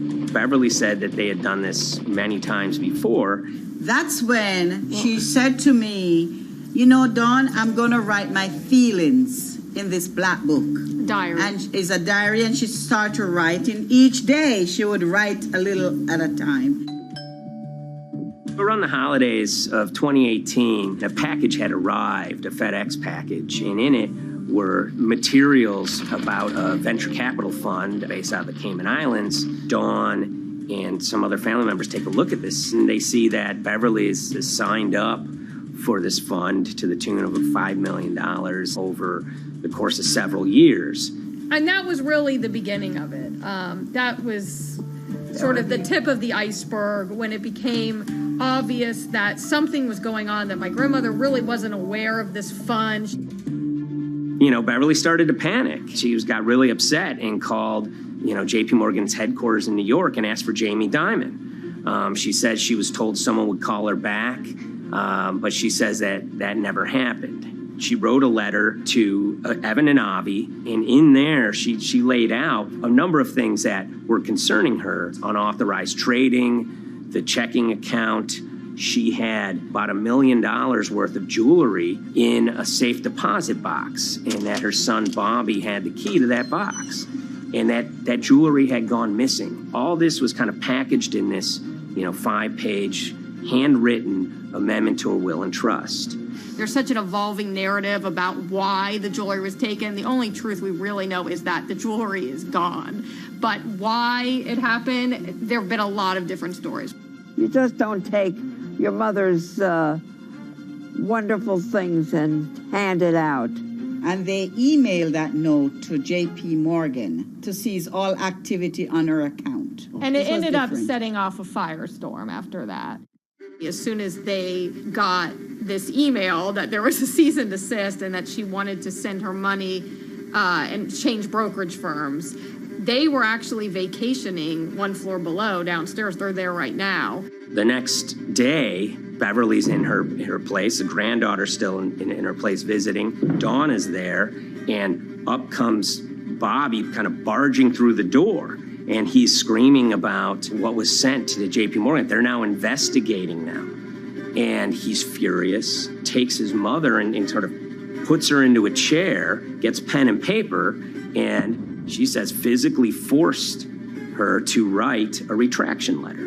They were pushing me around. It was a scary time. I was really afraid, too. I had to take her to the doctor, and she did an x-ray because she was in so much pain. The locks had to be changed. The phone number had to be changed. I really thought we were going to have to hire guards to be outside just for protection. Oh, it was terrible. Horrible scene. Beverly brought her case before the Financial Industry Regulatory Authorities, usually known as FINRA. It took several months of hearings. She sees all sorts of transactions that's going on, hundreds of them that she claims that she never knew about, never authorized, but yet were logged in J.P. Morgan's files as having been direct requests from her. That included the sale of a large amount of Apple stock worth several $1 million, as well as all her stock in Big Lots. Over the course of their time with J.P. Morgan, Evan and Avi were making all sorts of trading on her account that was generating millions of dollars in commissions for themselves and the bank, yet she was not sort of getting any of the type of gains that you would expect sort of an $80 million account in a bullish market to be able to get. They issued a ruling entirely in her favor, finding that her grandsons, as well as J.P. Morgan, they were liable for violating their fiduciary duty, misrepresenting themselves, and they also found that the bank and her grandson, Evan, were liable for elder abuse. Evan and Avi, they were fired from J.P. Morgan. They issued an award of about $19 million. I reached out for comment, and J.P. Morgan emphasized that Evan and Avi were no longer with the firm and that their actions do not represent the sort of values of the bank. I reached out to Evan and Avi, heard back from their lawyer saying that, they disagree with the law and the facts that FINRA kind of used to decide the case against them and are seeing if they can have it withdrawn. Her son, Bobby, wrote her a letter, said his sons weren't criminals, and he also admits to taking her jewelry. And he says he needed it to pay off some bad business debts he had. They never once came up to say, I'm sorry.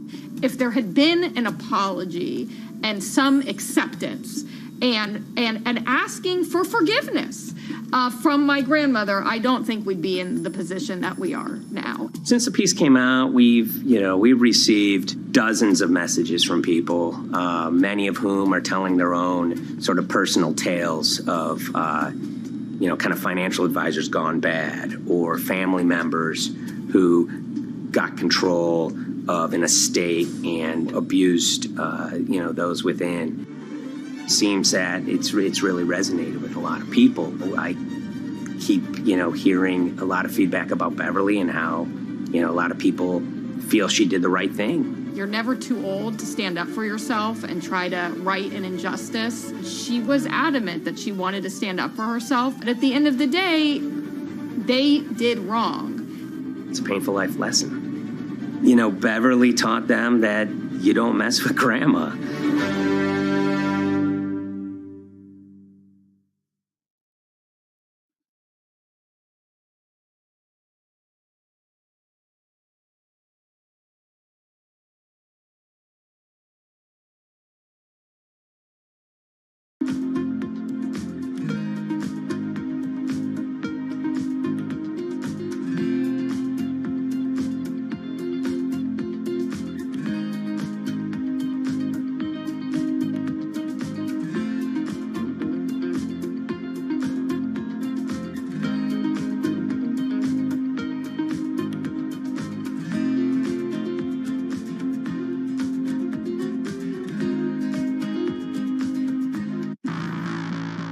On April 20th, oil markets did something they never had before, and they crashed, went into negative territory and closed the day at minus $40. Meanwhile, in a place called Thaden Voice in Essex, a group of 9 traders, led by a guy called Cuddles, made $660 million over the course of a couple of hours. The price of oil has collapsed to a record low. We've never really seen anything like it. WTI this morning down more than 35%. People maybe wouldn't have been so surprised if the oil price had fallen to zero, but the oil price went to minus 38. It went far lower than anyone had expected. And so lots of people in the market were saying, well, hang on, something else is going on here.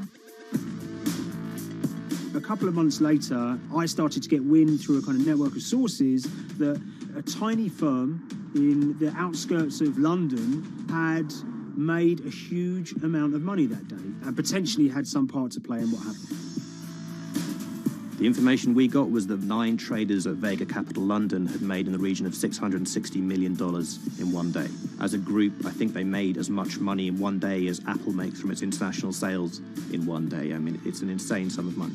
Did they pull off a fantastic trade? Did they predict the way the market was moving and get it absolutely right?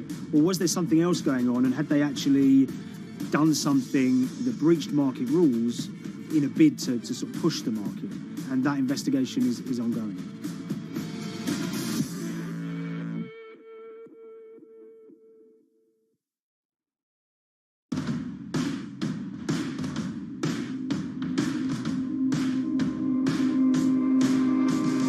So Paul Commins is a trader who cut his teeth in the pits in the 80s and 90s. When everyone had a nickname, his was Cuddles.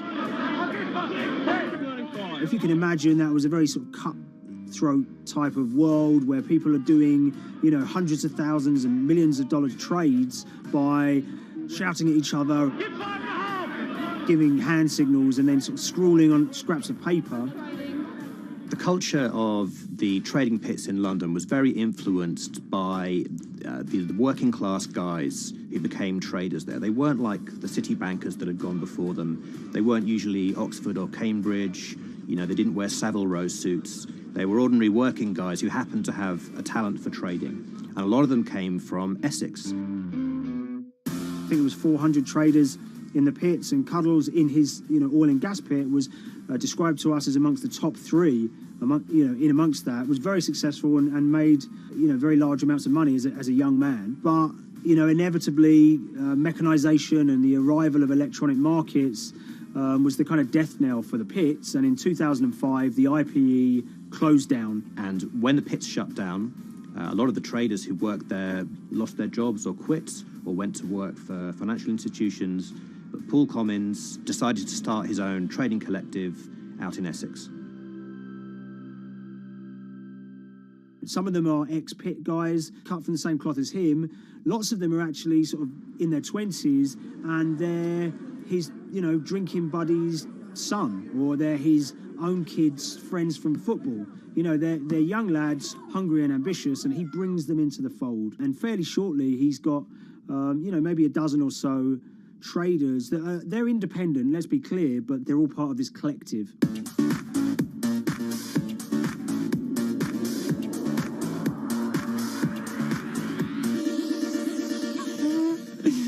Yeah, I'll let Liam deal with Essex. I am from Essex, so I feel like I'm free to, to get into this. Sweet, as they say. If you were to ask someone in Britain how they would imagine a kind of Essex person, they would see someone who's maybe slightly flamboyant, with a sort of Cockney accent, a sort of Guy Ritchie-style accent. Not afraid to splash the cash, but it's probably pretty bright and has done well for themselves. Don't even make sense, does it? But, these guys, they drove around very nice Rolls Royces and Bentleys. They went to places like Marbella on holiday. Thaden-Boyce is a very wealthy place. You have to have considerable income to be able to afford to live in that village. It's a really nice place to live, and it's 20 minutes tube ride away from the city. Earlier in the summer, we have this lead, which is that there's this tiny firm called Vega Capital London, and they were the biggest winners from the biggest oil crash in history. Anyone that covers markets is going to be surprised about that. You're thinking your BPs of the world or your Glencores, but it's this tiny firm. And one of the big challenges that we had was actually finding out who worked with Vega Capital. It wasn't immediately obvious, and at first we had absolutely no idea. If you go to the Vega Capital website, it says it's under construction. If you do basic online searching, it's very difficult to find anyone who's publicly connected to the company. So inevitably, we're incredibly curious at this point. Like, who the hell are these people? The more reporting we did, the more it became clear that this group were connected socially as well as professionally. They went to weddings together, they played golf together, they would go on holiday together. We found out that a number of them were members of the West Ham Supporters Club in London. A few of them started companies together, so you could see all the connections between them and start to see a distinct group emerging. And it really just was this kind of shock that, this wasn't just like a hedge fund or a firm you'd never heard of. This was actually a group of buddies who all had the same experience on this day and had all made a huge amount of money. So if you're an oil trader, there's a number of different ways you can trade, and probably the most popular is WTI futures contracts. And it's basically a contract that says, I'm going to buy 1,000 barrels of oil from you at this point in the future, or I'm going to sell 1,000 barrels of oil to you at this point in the future. It's actually just a financial contract to gamble on to predict whether oil is going to go up or down. On the 20th of April in Essex, there have been signals for a while that this was going to be an exceptional day in oil markets. And we know that some of them arose early and started their trading in the early hours of the morning while it was still dark outside. Essentially what they were doing is buying contracts that gave them an obligation to buy oil at whatever the price ended up at 2:30 p.m. So they're basically placing a bet that oil was going to fall throughout the day. But they're simultaneously selling lots of oil as well. And that whether they make a profit and how much profit they make is the difference between what they buy the oil for and what they sell the oil for. Now, of course, we now know throughout April 20th, the price dropped and dropped. So this is going very well for them. They are committed to selling oil at these prices, and the prices are continuing to fall, which means they're going to be able to offset it and buy oil at cheaper at the end of the day. Now, once it gets to kind of 1:30, 2 p.m., that's when things start to get really interesting. Suddenly there's a kind of influx of buyers and sellers, as desperation increases in the market and trading volumes go up. Now, at 2:08 p.m. exactly, something bizarre and unprecedented happened, which is that oil passes into negative territory. And it fell to a record level of minus $38. We've never seen anything like it, period, in terms of the contraction of the global economy. That huge gulf between what they were buying the oil for and what they were selling it for enabled them to make more money than they ever thought possible. So their profit was the difference between minus 37 and all of these positive numbers on every contract they sold. The price of crude briefly hit minus $37 a barrel.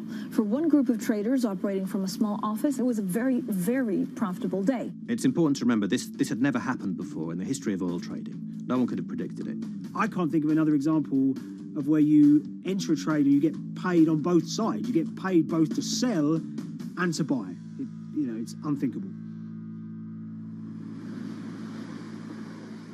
One thing we know about the Cuddles Trading Arcade is that they were very comfortable taking large risks. And, you have to be clear, this was a large risk.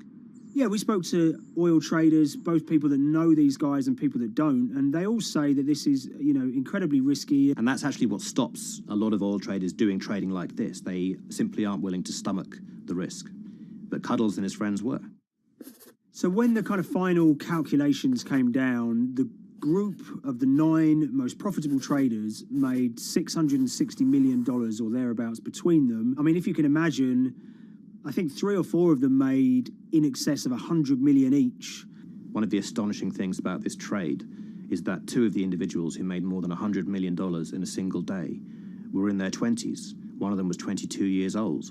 Only a few years earlier, he'd been posting on his social media about doing teenage stuff with his mates in town and going to see girls and rap music. And here he is a few years later making $100 million in a single day's trading. When me and Liam discovered that, we couldn't believe it. We couldn't believe what we were seeing.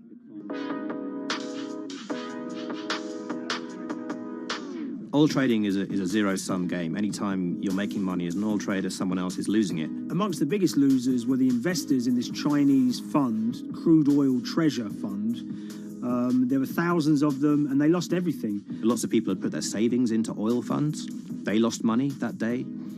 Big banks and brokers who sort of stand in the middle of trading parties, they lost money that day. And another interesting thing is that oil-producing countries like Kuwait or Canada, they sell oil as an average of the WTI closing price over the preceding month.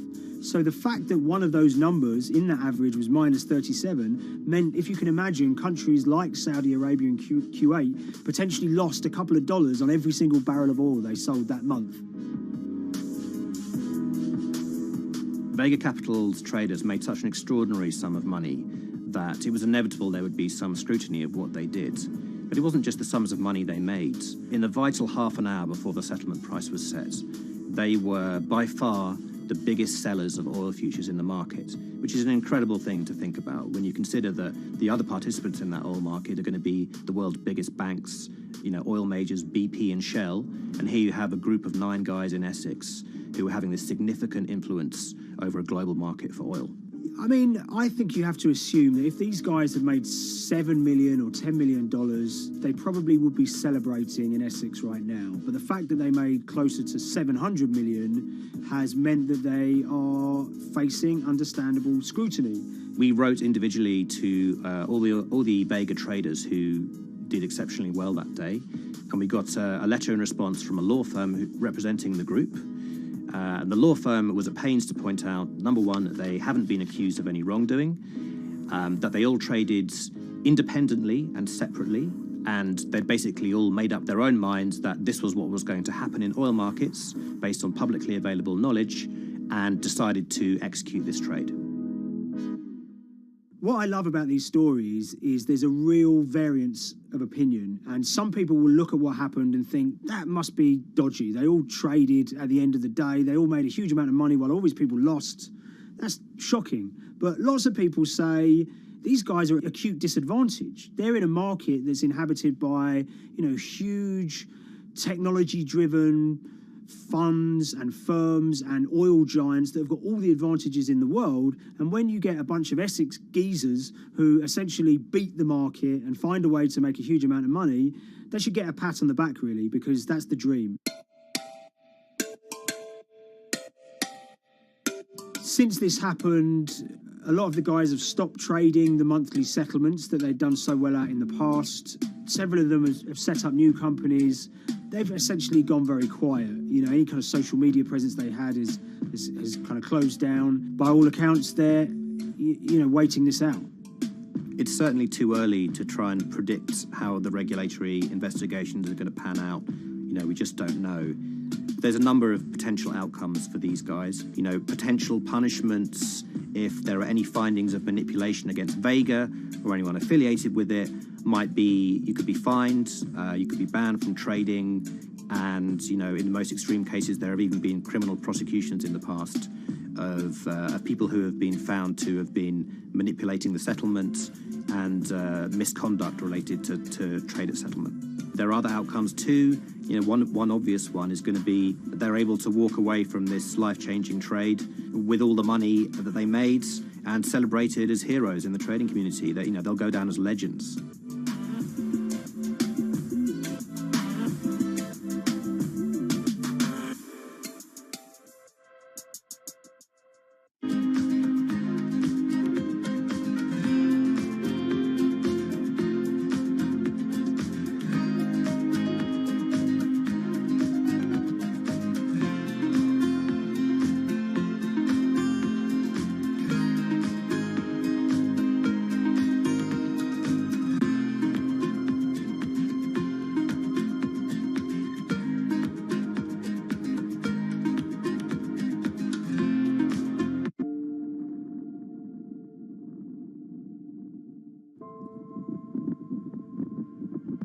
It's very important, given the nature of the climate crisis right now, for the general public to have an understanding of what progress is or is not actually happening. And I think many readers right now, they'll see these hundreds and hundreds of companies making these big, bold climate claims.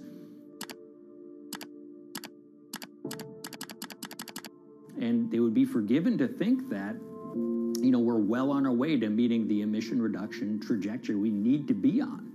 And the reality of the matter is we're just not on that trajectory. And a key reason for this sort of disconnect is the use of offsets that aren't doing what they claim to be doing. We have a massive potential for sort of willful blindness. We can convince ourselves of things regardless of what the facts are.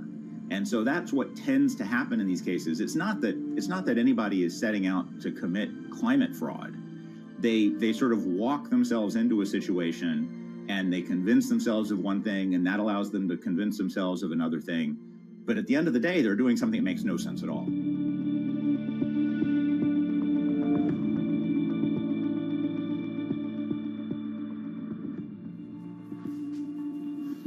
My name is Ben Elgin. I wrote the story about how the billion-dollar market for carbon offsets is setting back the fight against climate change. So one of the challenges in reporting on carbon offsets and trying to figure out what's going on is really finding good experts who have been steeped in this marketplace and are willing to candidly talk about it. One of the best people for this is a fellow named Mark Trexler, and I've been talking to him for more than a decade. My name is Mark Trexler. I've worked in climate change for the last 30 years. I was actually hired by the World Resources Institute in Washington to work on the first carbon offset project in 1988. In terms of defining a carbon offset, one of the beauties, so to speak, of greenhouse gases, sort of the silver lining of greenhouse gases, when you put up a molecule of CO2 into the atmosphere, it can be anywhere in the planet in 7 days. And therefore, if there's an option to reduce emissions on the other side of the planet, and you can do that very cheaply as compared to doing it in your factory, for example, then why not pay that person, that factory on the other side of the planet to reduce their emissions? Then you are, in a sense, offsetting your emissions, and the atmosphere doesn't really see your emissions anymore. So carbon offsets have been around for quite some time, and they were actually key with these international climate agreements, such as the Kyoto Protocol, which mandated the wealthiest countries reduce their greenhouse gas emissions. The treaty was signed on the 11th of December, 1997. Decided. The business community in general saw carbon offsets as a huge opportunity to comply with whatever policies and measures might be coming down the pike on climate change much more cost effectively. We've seen a huge surge in companies making big proclamations about how they're going carbon neutral or zeroing out all of their carbon emissions. We're going to reduce our carbon footprint to net zero. Unilever is committing to net zero emissions. We can achieve a net zero emissions world. We began looking at these corporate claims of dramatically reduced emissions, and we noticed so many of these companies were using carbon offsets to achieve these aims. And as we began to look at the carbon offset projects themselves, what we found is that the environmental benefits claimed by these companies are not actually what they seem to be.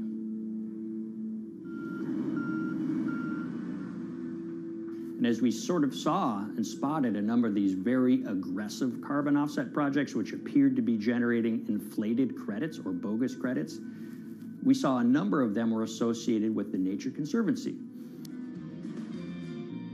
This surprised us. The Nature Conservancy is the world's biggest environmental group. They have about $1 billion a year in revenues, and they've been around for 7 decades.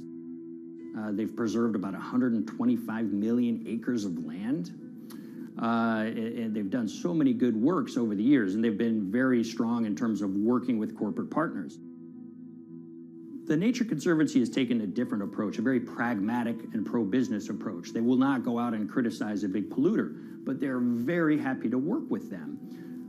Some might say that, well, that's selling out, but others would say, and those at the Nature Conservancy would say, these companies have deep pockets. They can help fund important preservation work, and we have absolutely no problem working with them on this stuff. So companies are very warm, and they've partnered with the Nature Conservancy for many years. And yeah, it definitely lends a sheen of credibility to these projects. Here's 20 new reasons to visit Disney World this year. 1, 2, if you look at, for instance, Disney, that's a sprawling company with theme parks and cruise lines that burn up diesel fuel. They have office buildings and television studios that consume electricity. So these companies are trying to make major reductions in their carbon footprints, but it's very difficult to change these fundamental ways their businesses operate. So Disney has been a big buyer of carbon offsets that are orchestrated by the Nature Conservancy. One of the projects that they buy from is called Pennsylvania Ridges. And that's a plot of land. Most of the land is actually about a 3-hour drive outside of Philadelphia. Interestingly, this land, 3,000 of these acres, was actually acquired by the Nature Conservancy in the late 1990s. This land was imminently threatened. There was a pending logging contract on this land. So they do what they've done so well for all of these years, which is they go out, they raise money from local philanthropists, and they go buy this land to protect it from developers and loggers. And at the time, according to an archived version of the Nature Conservancy's website, when they were proudly announcing this deal, they said, these threats have been abated because of this acquisition by the Nature Conservancy. So it's really interesting now, fast forward 2 decades to earlier this year when they put forward this carbon project. And if you look through it, this land is a key part of that carbon project. And what they're now saying is this land is now, once again, imminently threatened. 72% of the trees are going to be cut within 5 years. Now, this is just astounding because this land is owned by the Nature Conservancy. They do not clear-cut land that they've bought through philanthropic donations. So this scenario that they've put forward to get carbon revenues is not really plausible. And what that means is when you have Disney coming in and buying these credits, when it eventually lowers its carbon footprint because of these credits, well, that won't be a credible or truthful claim by Disney.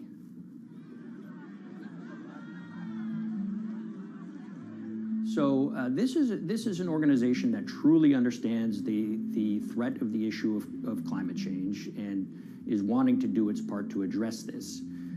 However, in this situation, it just appears their drive, which they've had for decades, to increase the amount of revenues that it can use for land preservation work, Nature Conservancy and many others see that carbon credits as a pot of money that they can tap into to further their own benevolent aims.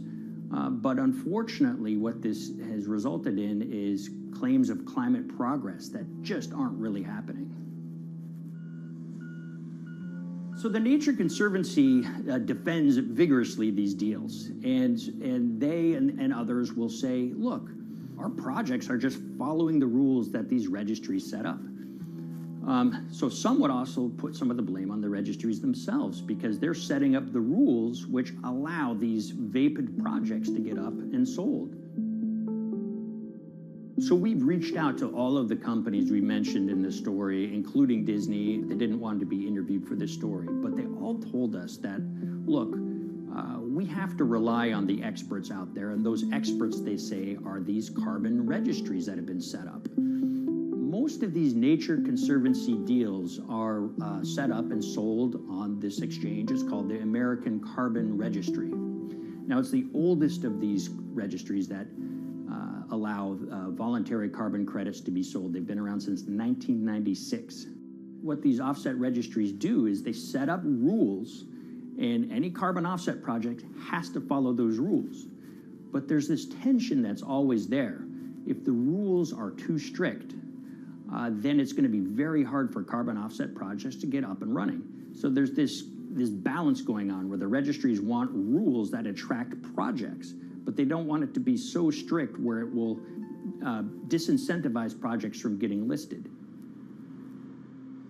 One of the challenges with designing carbon offset systems is that there are normally two people at the table. You have buyers and you have sellers. And to some extent, you have policymakers, but you know, the buyers and the sellers are really the ones with the expertise, with the incentive to really participate hard, make a lot of things happen.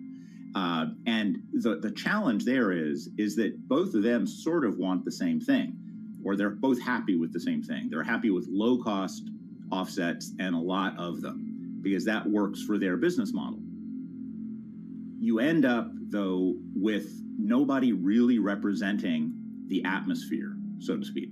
Nobody's really representing the climate in those discussions. And so the policies end up biasing the whole system, and you end up in sort of a race to the bottom, and that's what we've seen happen.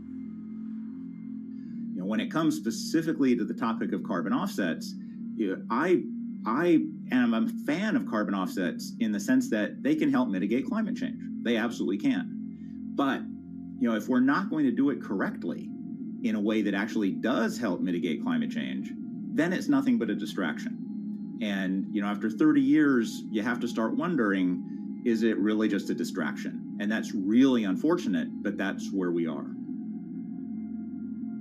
Ultimately, what needs to happen is systemic change. You know, we're sort of nibbling around the edges with some of these different things. We need to change how we produce energy. We need to change how we transport ourselves. We need to change what and how we eat. You know, we need systemic change associated with transitioning to a low carbon economy. A lot of what we're doing today is not promoting systemic change. It's sort of trying to stick your thumb in the dike to preserve the current system. And at the end of the day, that can't really work.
the Hyperloop. There's a good chance you've heard the name by now. This is the Hyperloop system. It can take people hundreds of miles in minutes. The Hyperloop, a series of tubes that would transport people in pods at ultra-high speeds over long distances. It's a remarkable new form of transportation that can whisk people from city to city in a flash.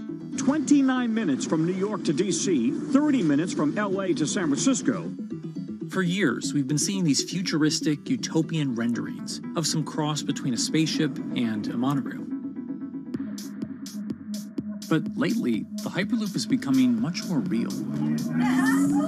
Yes! It was surreal to be even sitting inside a Hyperloop, and just even more incredible to actually be like riding down a track in something that was nothing more than a crazy idea 6 years before.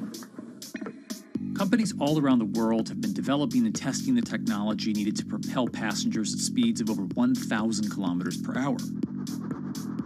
But for many, speed is only the first step to unlocking the full transformational effects of a new mode of transportation. Fast is what we just sort of take for granted in the Hyperloop world. It's the network effects that really deliver the benefit.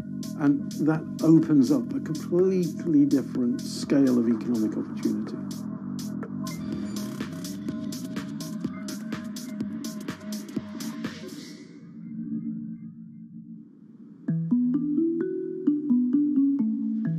We've got planes, trains, automobiles, and boats for getting around Earth.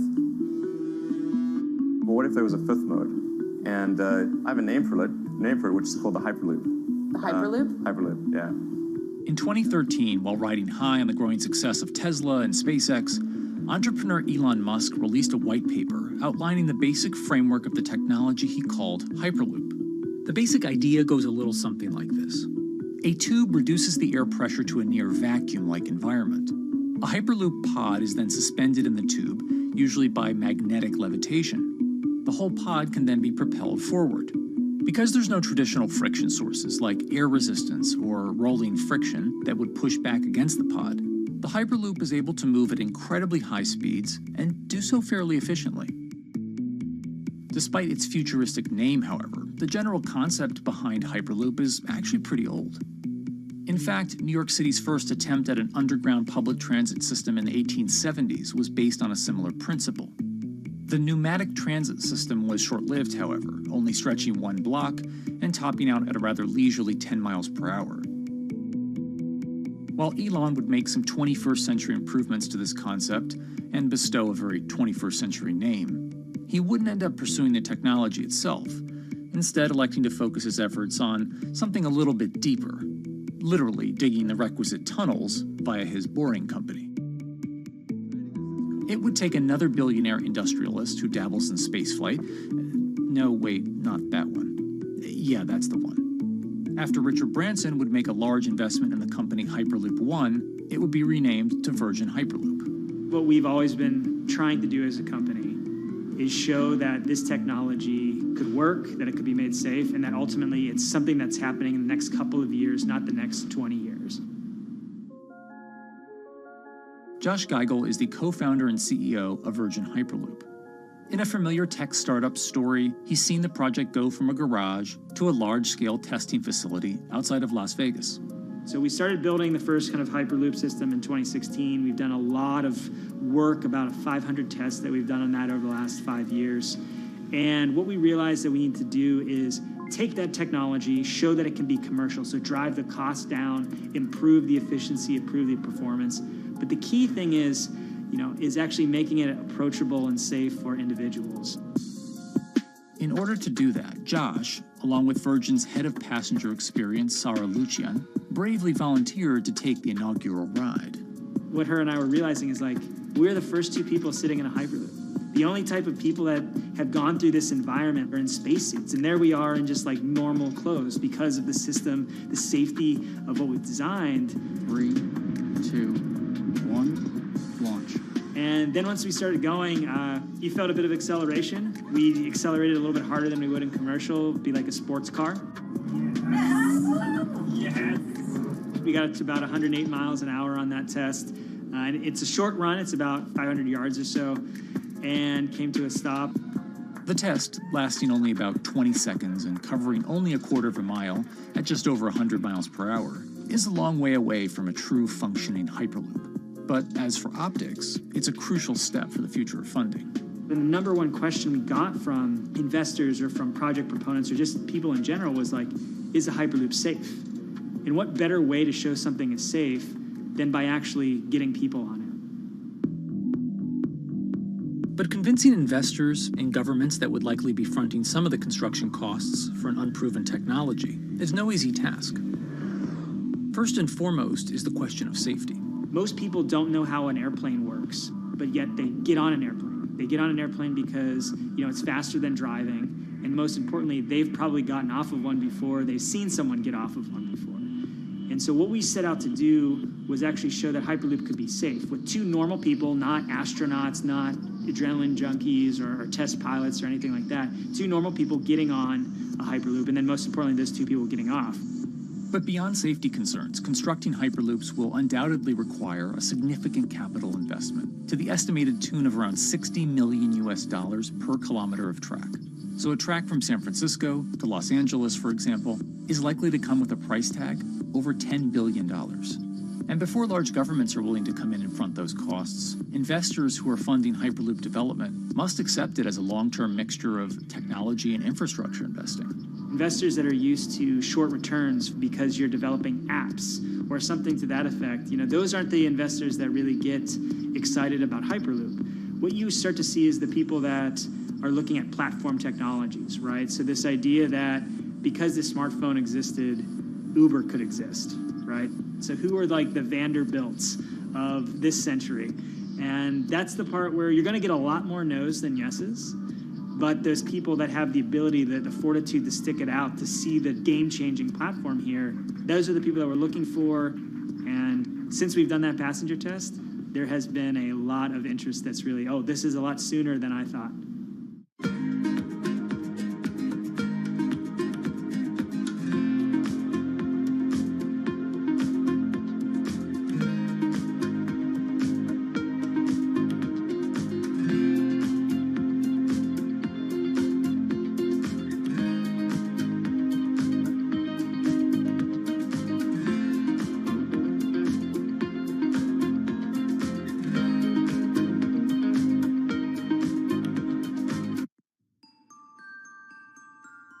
Envisioning the ripple effects of what Hyperloop could achieve, though, is fairly challenging at this stage of development. It's fast, yes, but for point-to-point travel, traditional maglev trains can move pretty fast as well.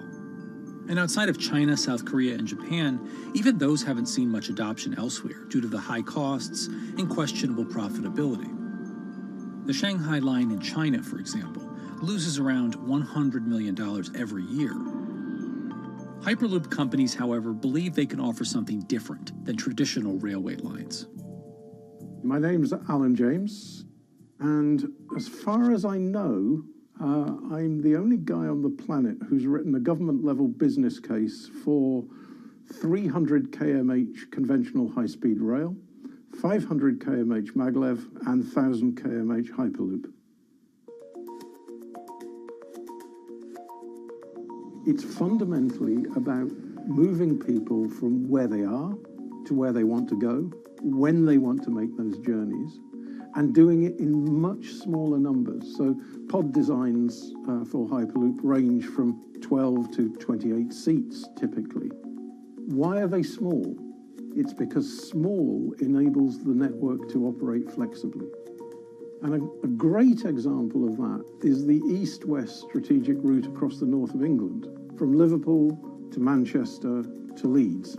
So to get from Liverpool via Manchester to Leeds by train is just short of 2 hours today. It'll probably take you 2 hours driving as well in average traffic conditions. Net result is those three city regions remain three separate entities: Liverpool, Manchester, Leeds. There's very little commuting traffic between those urban areas. Hyperloop absolutely changes that from the ground up. Liverpool to Manchester is a 5 or 6 minute journey. Manchester to Leeds is also a 5 or 6 minute journey. What that effectively does is create a single supercity economy. In this vision, the Hyperloop acts a little more like a highway, where pods have fixed destinations and don't need to stop along the way. Meaning you can travel on a Hyperloop network from, say, Liverpool to Leeds, while the pod behind you travels from Liverpool to Manchester. And if that metro Hyperloop network is connected to other networks from the same location, you could travel from Liverpool to Paris or Liverpool to Amsterdam, all without making a single stop.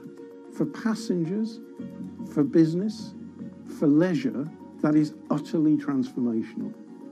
For high-value freight and logistics, it's equally transformational. But critically, if you do a Hyperloop network at scale, you begin to deliver massively significant carbon savings too. A multi-regional Hyperloop network could become a replacement for both short-haul passenger and cargo flights and traditional ground transportation, both of which are significant carbon producers. One Hyperloop-connected distribution hub, perhaps at an airport that is predominantly used for international air freight, replacing maybe 10, 12, 15 distributed road hubs. It takes a lot of polluting and inefficient truck haulage off the roads. That itself means roads gain extra capacity. Hyperloops will still need to use electricity to both move pods and maintain the near-vacuum environment in the tube. Proponents of the technology believe that this can be done by using renewable sources, including a combination of solar panels and battery technology that could be used along the Hyperloop itself.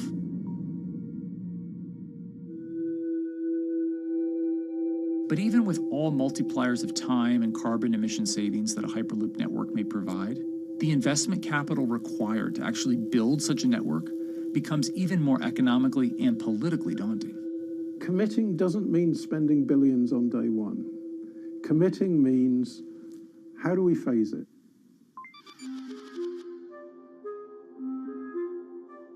One company in the Netherlands is working to develop that technology, and perhaps more importantly, the international coalition needed to make the Hyperloop network a reality. So we are here in Europe's first full-scale Hyperloop test facility, where we can already prove every conceptual technology of the Hyperloop. This is Tim Houter, a co-founder and CEO of Hart Hyperloop, headquartered in the city of Delft.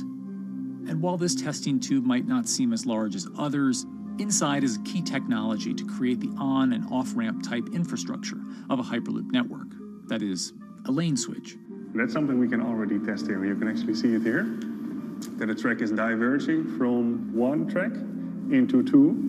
That makes it possible to eventually split up the Hyperloop track in two sections. And in that sense, you can create a complete Hyperloop network that in the end will make it possible to travel, for example, over a whole continent. Take Europe, for example, with the same ease as you can now travel with a metro in a city. The nice thing about this magnetic levitation system that we've developed is that there's absolutely zero moving components in the track. So for example, if you have to do a lane switch, all you do is that the tube basically splits up, and statically the tracks also split up.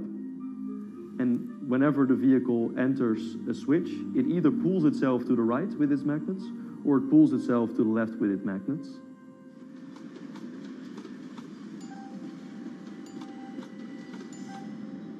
Lane switching on traditional rail requires the physical movement of the rail. Even modern magnetic levitation tracks use lane switching techniques in order to transfer trains from one track to another. And this is a very crucial element, because this is the thing that limits the capacity and, in the end, the usefulness of the rail network. Because the moment that a track is switching, that means that at that moment you are creating an unsafe environment for the trains behind it. So you need a lot of space between trains. But in a Hyperloop, because you have no moving components in the track, all the vehicles can be much closer to each other. You can achieve a very high frequency and basically have your vehicles moving and merging in and out of the network very much like a highway. For now, though, Hart's physical testing has been limited by the size of their tube. Because the test track is only 30 meters long, they haven't tested this lane switch at speeds greater than 20 kilometers per hour. However, the company is working to build a new test site where it plans to increase that testing speed to 300 kilometers per hour. We're now in a phase where we have proven most of the most important technologies in the test facilities that we already have. And we have also demonstrated the viability and the feasibility of a network. If you look at all the subsystems that it consists of, most of those are proven systems, already demonstrated in lab conditions. So we don't really believe that the technology itself is going to be the biggest challenge. Because for all Hyperloop companies out there, actually building a Hyperloop system requires more than just a good product. We're talking about the safety aspects, we're talking about integration into the environment, we're talking about the social aspects. Do people feel comfortable traveling in such a system? So it's about all these different aspects, and the complexity is really getting all the different stakeholders that are relevant and that do need to contribute to bring this to market, to get them all following the same roadmap.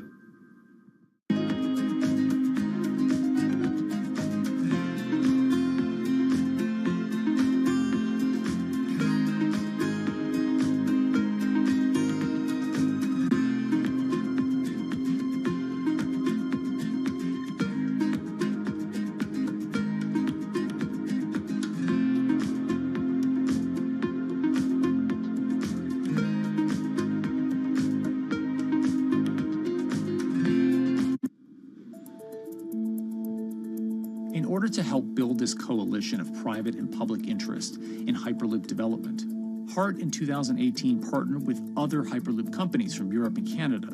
The goal was to define, establish, and standardize the framework to regulate Hyperloop systems. Right now we are working with all the Hyperloop developers together in setting up the first, let's say, structure for starting the standards drafting. One of the most important goals for HART is interoperability, which is essentially making sure that different systems can communicate with each other. Interoperability is so important because what we want to achieve is actually have this seamless travel experience. So you don't want to end up, for example, going from Madrid to Paris and then switching because you need to use a different technology to get, for example, to Amsterdam. The idea being that as companies around Europe create the first commercial Hyperloop tracks between individual cities, one day those can all be connected to a larger network. Everyone that believes that Hyperloop is a future transport system also realizes that there is a need to have this network because that's where Hyperloop thrives. Hyperloop is such a huge project. It's definitely not something that you can do on your own or as a single company. So you need to do it with a lot of other companies. You need to have the governments. And I think in that sense, the biggest challenge that we've encountered is to really get all the required parties together to take the steps in development and in commercial implementation. HART's next plan is to build the European Hyperloop Center, an open testing facility which will include a 2.6-kilometer test track. And the company hopes to test travel speeds there at up to 700 kilometers per hour. Virgin Hyperloop is also racing to construct the first commercial Hyperloop route, with projects in various states of development in India, Saudi Arabia, and the United States. Recently, the company announced plans to build a Hyperloop certification center in West Virginia, which will include a 6-mile-long test track. Proving the technology here will be crucial if Hyperloop networks can find a home among infrastructure investments that the Biden administration hopes to make. The idea that there's multiple Hyperloop companies, I think, is a redeeming aspect in the business. People really want to see something happen, so having multiple people move forward is good for that. I was struck when Josh and Sarah rode the pod. 2 or 3 of the major outlets used the phrase, "We now have a new mode of transport." And although all of that technology had existed before those 2 human beings rode it, it was the moment at which those 2 human beings traveled that short distance down the tube that in popular imagination, Hyperloop became a mode of transport. The metaphor I use with my team is that, the Wright brothers were first, but none of us fly on Wright Brothers Airlines anymore. If you don't continue to innovate, you're not going to be around, and so we'll continue to be at the forefront of building Hyperloop. Back in 2013, Elon had an idea. I think the difference now in 2021 is some brilliant engineers have spent real time grinding out the details. And I thoroughly expect the next 3 to 5 years to be decisive.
This week, how hydrogen can transform our energy usage. We'll look at why the universe's most abundant element could be a game changer in the climate revolution. Hydrogen technologies are not new. They are used in other sectors. We use them in space, on our rockets, and we don't need the laws of physics to change to be able to use hydrogen on our planes. From iron ore to green hydrogen, one of Australia's richest men tells us about his pivot to sustainable energy. Let's take action. It's practical, it's implementable. Let's do it now. Plus, the hydrogen revolution. We'll speak with the CEO of Italian utilities firm Snam about his new book and how green hydrogen could be competitive within 5 years. Costs are coming down and people are waking up to the fact that it's the only way to decarbonize certain sectors. From Bloomberg's global headquarters in New York, I'm Kaylee Lyons, and this is Bloomberg Green.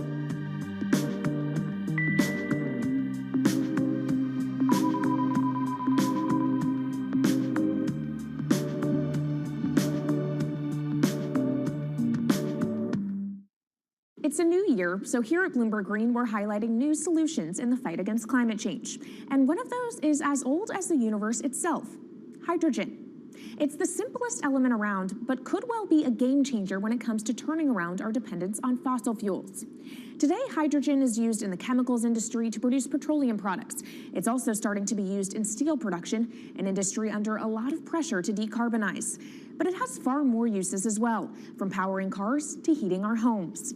And Bloomberg New Energy Finance sees a seismic shift in the sector in the next 10 years as green hydrogen squeezes out dirtier alternatives. So-called gray hydrogen dominates today. But as renewable electricity gets cheaper and more accessible, so will green hydrogen. In this week's edition of Bloomberg Green, we'll explore what this push into hydrogen means for tackling climate change. We'll hear from Australian billionaire Twiggy Forrest about his pivot from iron ore to hydrogen, and we'll also speak with the CEO of Italian utility company Snam about his book, The Hydrogen Revolution. But first, what are we using hydrogen for? And why does it actually matter? Christine Lee Edwards explains. Hydrogen, the most plentiful element in the universe. On Earth, we find it mostly bonded to oxygen in the form of water, or in other gases known as hydrocarbons. Hydrogen gas, H2, burns hot and clean, making it an attractive tool in the race to net zero. But isolating hydrogen from other elements is no easy task. Today, the cheapest way to do this is via chemical processes that break up natural gas. This releases a lot of carbon dioxide. Another method is to use electricity to split water molecules in a process called electrolysis. Although there is no carbon byproduct, a lot of electricity is needed. And if this power comes from burning coal or gas, it negates the zero emissions goals of using hydrogen to begin with. Hydrogen produced in this way, powered by fossil fuels, is called gray hydrogen. If carbon capture and storage is used together with fossil fuels, then it becomes blue hydrogen. If nuclear power is used, it's called pink. And finally, green hydrogen is when it's produced via electrolysis and powered from renewable sources. This method is considered emissions-free. It's predicted that by the early 2030s, H2 made from renewables will be cheaper than that made from fossil fuels. But that hinges on the cost of electrolysis declining, which will be achieved through larger projects and an expansion of manufacturing. To be clear, vast amounts of H2 are already used today. Global production in 2018 totaled 117 million metric tons. This hydrogen is mostly used for its chemical properties, not as a source of energy, and very little of it is clean. Some sectors like steel could start using hydrogen for these chemical properties, replacing coal. Industries like cement and glass may also use hydrogen as a source of heat. Another advantage is its energy storage potential. It can be stored over long periods of time and used when more power needs to be added to the grid. It also could hold an advantage over batteries in heavy transport and shipping. The promise of hydrogen for energy has been around since at least 1874, when Jules Verne wrote about it in his book, The Mysterious Island. But the future of hydrogen will depend on policy. Countries with net zero targets, carbon pricing, and hydrogen strategies with investment mechanisms are likely to see the highest H2 demand.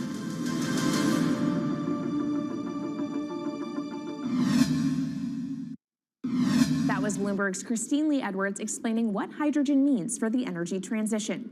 But how are businesses approaching the sector? Well, one of Australia's richest men is making a big play into hydrogen. Andrew Forrest, better known as Twiggy, made his fortune from iron ore, being the chairman, former CEO, and major shareholder in Fortescue Metals, one of the world's biggest miners. But after having made over $10 billion in profit from the metal in the last fiscal year, Twiggy wants to transform Fortescue into a clean energy company. He's been scouring the planet in search of investment opportunities in hydrogen and renewables. The firm plans to allocate up to 10% of its annual profits for green energy investments and is exploring projects across the globe, from Indonesia to Argentina. Francine Lacqua caught up with Twiggy Forrest. There's only one type of clean hydrogen, all the rest is dirty. Yeah. That is green. If you just say green hydrogen is clean, the rest is dirty, then you've actually nailed it. And, you know, anyone else who produces any other rubbish, any other argument, just look them there and say, why is global warming accelerating if anything you're saying is true? And then you'll know, actually, it's greenwashing. Yeah, but there's a lot of greenwashing because I keep on being told it's a transition. We can't just, make the transition at a click of a finger. So what are we doing wrong? What can we do better? I don't remember the personal computer having to transition the typewriter. I really don't remember that. I don't remember the smartphone having to transition the pocket calculator and the old landline. You know, its transition line is complete rubbish. The lie got put to it 2 days ago when JCB, a really loved British company, every right for the country to be part of JCB, and Fortescue, holding a bit of a similar reputation, fantastic track record, everyone's done super well from Fortescue, huge balance sheet, super strong. When those two companies got together and agreed a $7 to $9 billion agreement per annum, right, then that's a real wake-up call to say, hang on, green hydrogen is obviously commercial now. You know, every other form of fossil fuel hydrogen, you know, it can compete with it on price, it can probably lose on price, but what we know, it is cooking the planet.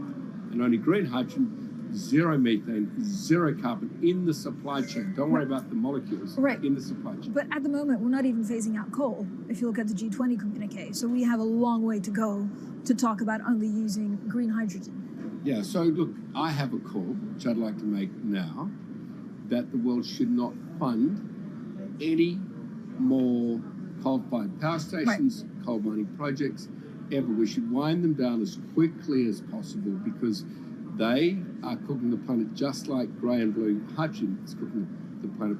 Yeah. You know, hydrogen, which is not made from renewable electricity, is releasing 10 to 16 times more carbon, let alone the methane, which is worse, than it is hydrogen. So we've just got to stop doing things which are self-harming under the guise of greenwashing. So why are leaders so slow? Even if you look at the appetite for ESG investments, they're growing exponentially, so are emissions. So where are we allocating capital? Okay, so take the recent G20. There's probably a reason why there wasn't strong action coming out of the G20 because people were not aware that major transactions between large companies were taking place now on green hydrogen. That actually this pollution-free all the way through the supply chain fuel is now being transacted at multi-billion-dollar scale. If they'd known that, I don't believe any sovereign leader or any energy minister or climate change minister could not take ultra seriously that green hydrogen is now here to stay. It's broken through. History has been made. It will never go back.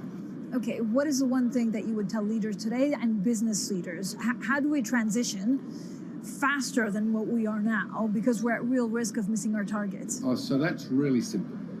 You stop funding, you stop subsidizing, you stop using money into fossil fuels. It could be carbon sequestration, it could be fuel rebates, could be anything. Hundreds of billions of dollars getting ashed while we ash the planet on fossil fuel subsidies. Because we haven't had that renewable electricity, we haven't had that green hydrogen, we've kind of been pushed down. It's all sorts of excuses. Oh, it'll never be commercial, it'll never be supplied in the quantities we need it, you know, blah, blah, blah. Now we know, let's take action. It's practical, it's implementable, let's do it now. Okay, if we do it now, is there going to be a shock to the energy system? Is there going to be a shock actually to economically? And is it worth, you know, not talking about transition, just going from A to B? Yeah, it's a fantastic question. A to B is the solution. Let fossil fuels do what fossil fuels do. Just burn their coal, burn their oil, burn the gas. At least they're pumping up carbon and methane into the atmosphere, honestly. Well, not that honest because they don't measure methane, which is 90 times worse than carbon. But at least the carbon is being done honestly. Encourage the green hydrogen sector to come in really fast. Okay, it's there. There's renewable power all over the world. We now know how to make electrolyzers much cheaper, like 25% of the original cost. We know how to do that now. We don't have an excuse to get into it. Does it need to be cheaper than oil and fossil fuel for it to be viable worldwide? Well, right now it is. Okay, so let's just swallow that bit of financial data. Right now it is cheaper, and it's getting more cheap. It's the only fuel you know of which is declining in value. You don't have enough of it, right, to power the world. Yes, that's only because we haven't had policies to support it. If we had policies to support it 5-10 years ago, it would be everywhere. You'd see the global warming budget start to come down. Now, we've got 5 or 10 years to make a huge difference. I need policy leaders all over the world to appreciate now, okay, big business is transacting with green hydrogen in multi-billion-dollar agreements. We now know it's here and it's here to stay. Let's spread it everywhere. Coming up on the program, the hydrogen revolution. We'll speak with the CEO of Italian utility firm Snam about his new book and why he thinks green hydrogen will be competitive in just 5 years. Plus, how are airlines working to become more sustainable? We'll look at how Airbus plans to step up in the climate fight. This is Bloomberg Green.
Bloomberg's World Headquarters in New York, I'm Kaylee Lyons, and this is Bloomberg Green.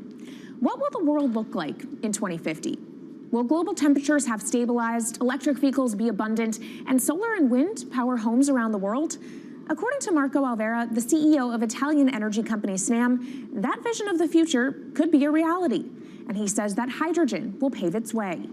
As he tells it in his new book, The Hydrogen Revolution, Alvera's moment of reckoning came in November 2018 when he tasked the Snam Scenarios team with studying how Europe could reduce its CO2 emissions to zero by 2050. Looking through the results of the study, Alvera said he was struck by how much hydrogen was in Europe's energy mix by that year. Beyond the abundance of hydrogen, the SNAM model also predicted that it would be the cheapest form of decarbonized energy for many sectors, and that it could be cheaper than today's prices for oil, coal, and nuclear power. Our Maria Tadeo spoke with Alvera at COP26. It's happening all very fast. We see the cost of hydrogen coming down a lot. Hydrogen will play a big role in the energy mix. I don't know if it's going to be 15 or 25% of a fully decarbonized energy system, but it's going to be big. Costs are coming down, and people are waking up to the fact that it's the only way to decarbonize certain sectors, the so-called hard-to-abate sectors. And you say it's the only way and the costs are coming down. Where do you see prices moving? Because a lot of the reticence at times has to do with the pricing, that some argue, well, it's still not the cheapest option on the market. So when I was first working in hydrogen in 2004, it was costing $1,000 per megawatt hour. 2010, $600. Today, $100, and we see it going down to $50 in 5 years' time, and to going down to $25 per megawatt hour in the next 10 years or so, which is a quarter of where it is today. That's really because renewable energy, and we're talking green hydrogen here, renewable energy costs are falling, but the cost of making the electrolyzer, which is the kit that you use to convert solar or wind energy and water into hydrogen, the cost of this kit is falling a lot because it doesn't really exist on an industrial scale. So as we build up capacity, we industrialize it, we standardize it, and we squeeze costs out. That's really the cost trajectory. And for that, of course, you need demand, however, for governments and also institutions to kind of buy into this idea that it is the future and we want to invest and create infrastructure. What are they telling you? When you speak to governments, when you speak to officials, are they keen on this? They're very keen. So the Department of Energy shares our view in the States of getting to below $1 a kilo, which is $25 a megawatt hour. The European Union has a hydrogen strategy, which is very clear, and several member states have the same. Chile wants to export a lot of hydrogen. China's big on hydrogen. Australia is very big on hydrogen. Japan is blending already hydrogen. So I would say the world is now really focused on this because it's the only way to store energy for a long period of time economically is to convert it into either a liquid or a gas. And of course, you talk about the price, but the other big component is the volume. You know, how big can you go? Where do you see that on a time scale? So wherever it's sunny or windy, you can produce very cheap hydrogen eventually. And so compared to oil and gas, which are concentrated in few parts of the world, it's going to be very democratic from that point of view. So every sunny place, every desert, every ocean wind can be turned into hydrogen that we can put on ships, in pipes, and really start trading it around the world. So it's going to happen a lot faster than a lot of people think. So, and when you say a lot faster, what is that in time? As I said, $50, which is essentially oil parity within 5 years. And then, depending on how quickly we ramp it up after that, we could get to $25, which is coal parity before the end of the decade. And in big scale. In big scale, because once you get to coal parity, that's the only way we're going to get China and India to stop burning new coal. We have businesses in China and in India, and I see a lot of hydrogen development, a lot of renewable development in both countries. The India announcement was incredibly strong on 2030. Some people were upset about the 2017 net zero deadline, but when it comes to 30, he announced a big, big commitment to get to 50% renewables. Were you surprised by it? I was surprised that they would make it so explicit, and even the net zero is a big thing for them. And so I think it will happen faster than 2070 because of the falling cost of renewable and hydrogen. India's burning 80 gigawatt of oil, of diesel, to keep the lights on. So there's an immediate opportunity there, and we're very interested in working that country. And with regards to China, perhaps the fact that we haven't really seen them active, I guess the diplomats are working on this, but we haven't really seen the leadership.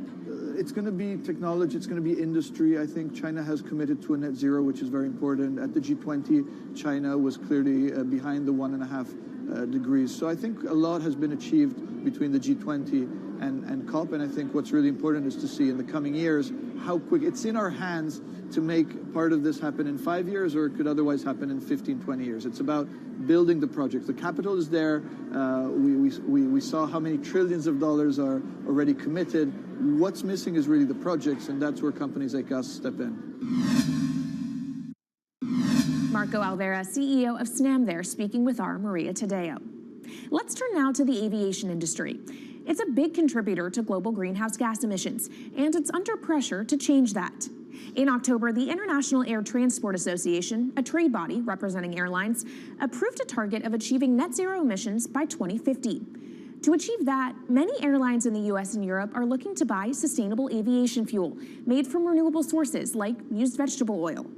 Initiatives like these are pushing plane makers to come up with some radical new aircraft that will eventually cater to our growing appetite for travel without hurting the environment.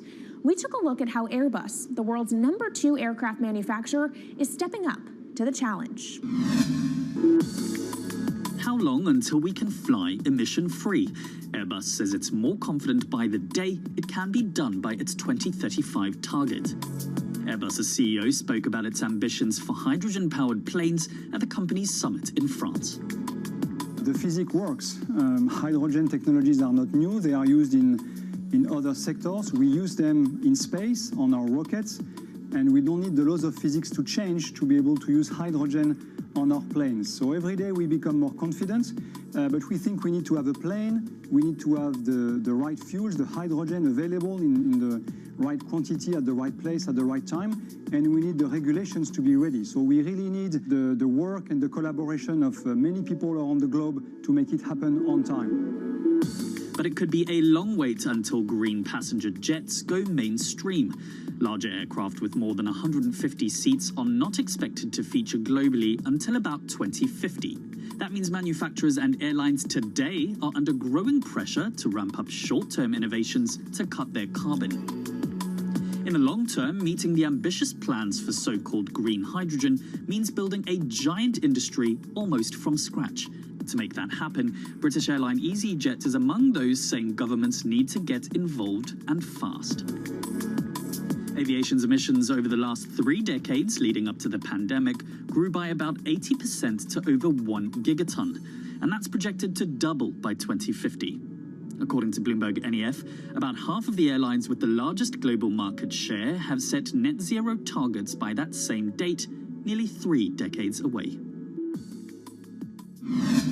Coming up, from blue sky projects to the bottom line. We'll speak with our Bloomberg NEF expert Meredith Annex and dig into their models about how hydrogen fits into the future energy mix. This is Bloomberg Green.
From Bloomberg's World Headquarters in New York, I'm Kaylee Lyons, and this is Bloomberg Green. Now let's bring in Meredith Annex, our Bloomberg NEF hydrogen specialist, to talk more about how hydrogen could change the energy landscape. So Meredith, what place do you think hydrogen is likely to have in the future energy mix globally? Hydrogen's this incredible solution for us as we look to decarbonize because it's a perfect solution in areas that are hard to electrify. So where we like to think about hydrogen playing a role, it's in things like heavy industry, especially where you need a feedstock as well as energy source, and in things like dispatchable power, long-haul transport, maybe even shipping and aviation. That sounds great that it can be used for such diverse industries. At the end of the day, though, how much is this going to cost? Well, that's the amazing thing about hydrogen, because depending on how you make it, it can actually see significant cost declines in the future. So when we're talking about clean hydrogen, we usually mean green hydrogen produced from renewable electricity. And in that case, your hydrogen is almost as cheap as the renewables that are used to make it. So if you're in a place with really good renewable resources, you'll be able to have cheaper hydrogen. But even in places with less good resources, we think that hydrogen can be cheaper than $1 per kilogram, which is the price of unabated hydrogen today, and around $8 per million BTUs for those who prefer to think in energy units. And that can be achieved anywhere in the world by 2050, we believe. All right, so let's talk about kind of the pros and cons list. I don't know where cost fits into that, but what are the advantages to hydrogen over other renewables, and then what are the drawbacks? Yeah, main advantage is the fact that hydrogen can serve roles that electrons struggle with. And that's things like seasonal storage, for instance, or just anything where you need storability, where electrons are harder to store, hydrogen is going to be easier. That also leads to a downside, though, because hydrogen is less energy dense than the usual things that we use for storable energy today, like coal or oil or natural gas. So you will need more volume of storage to handle the same amount of energy.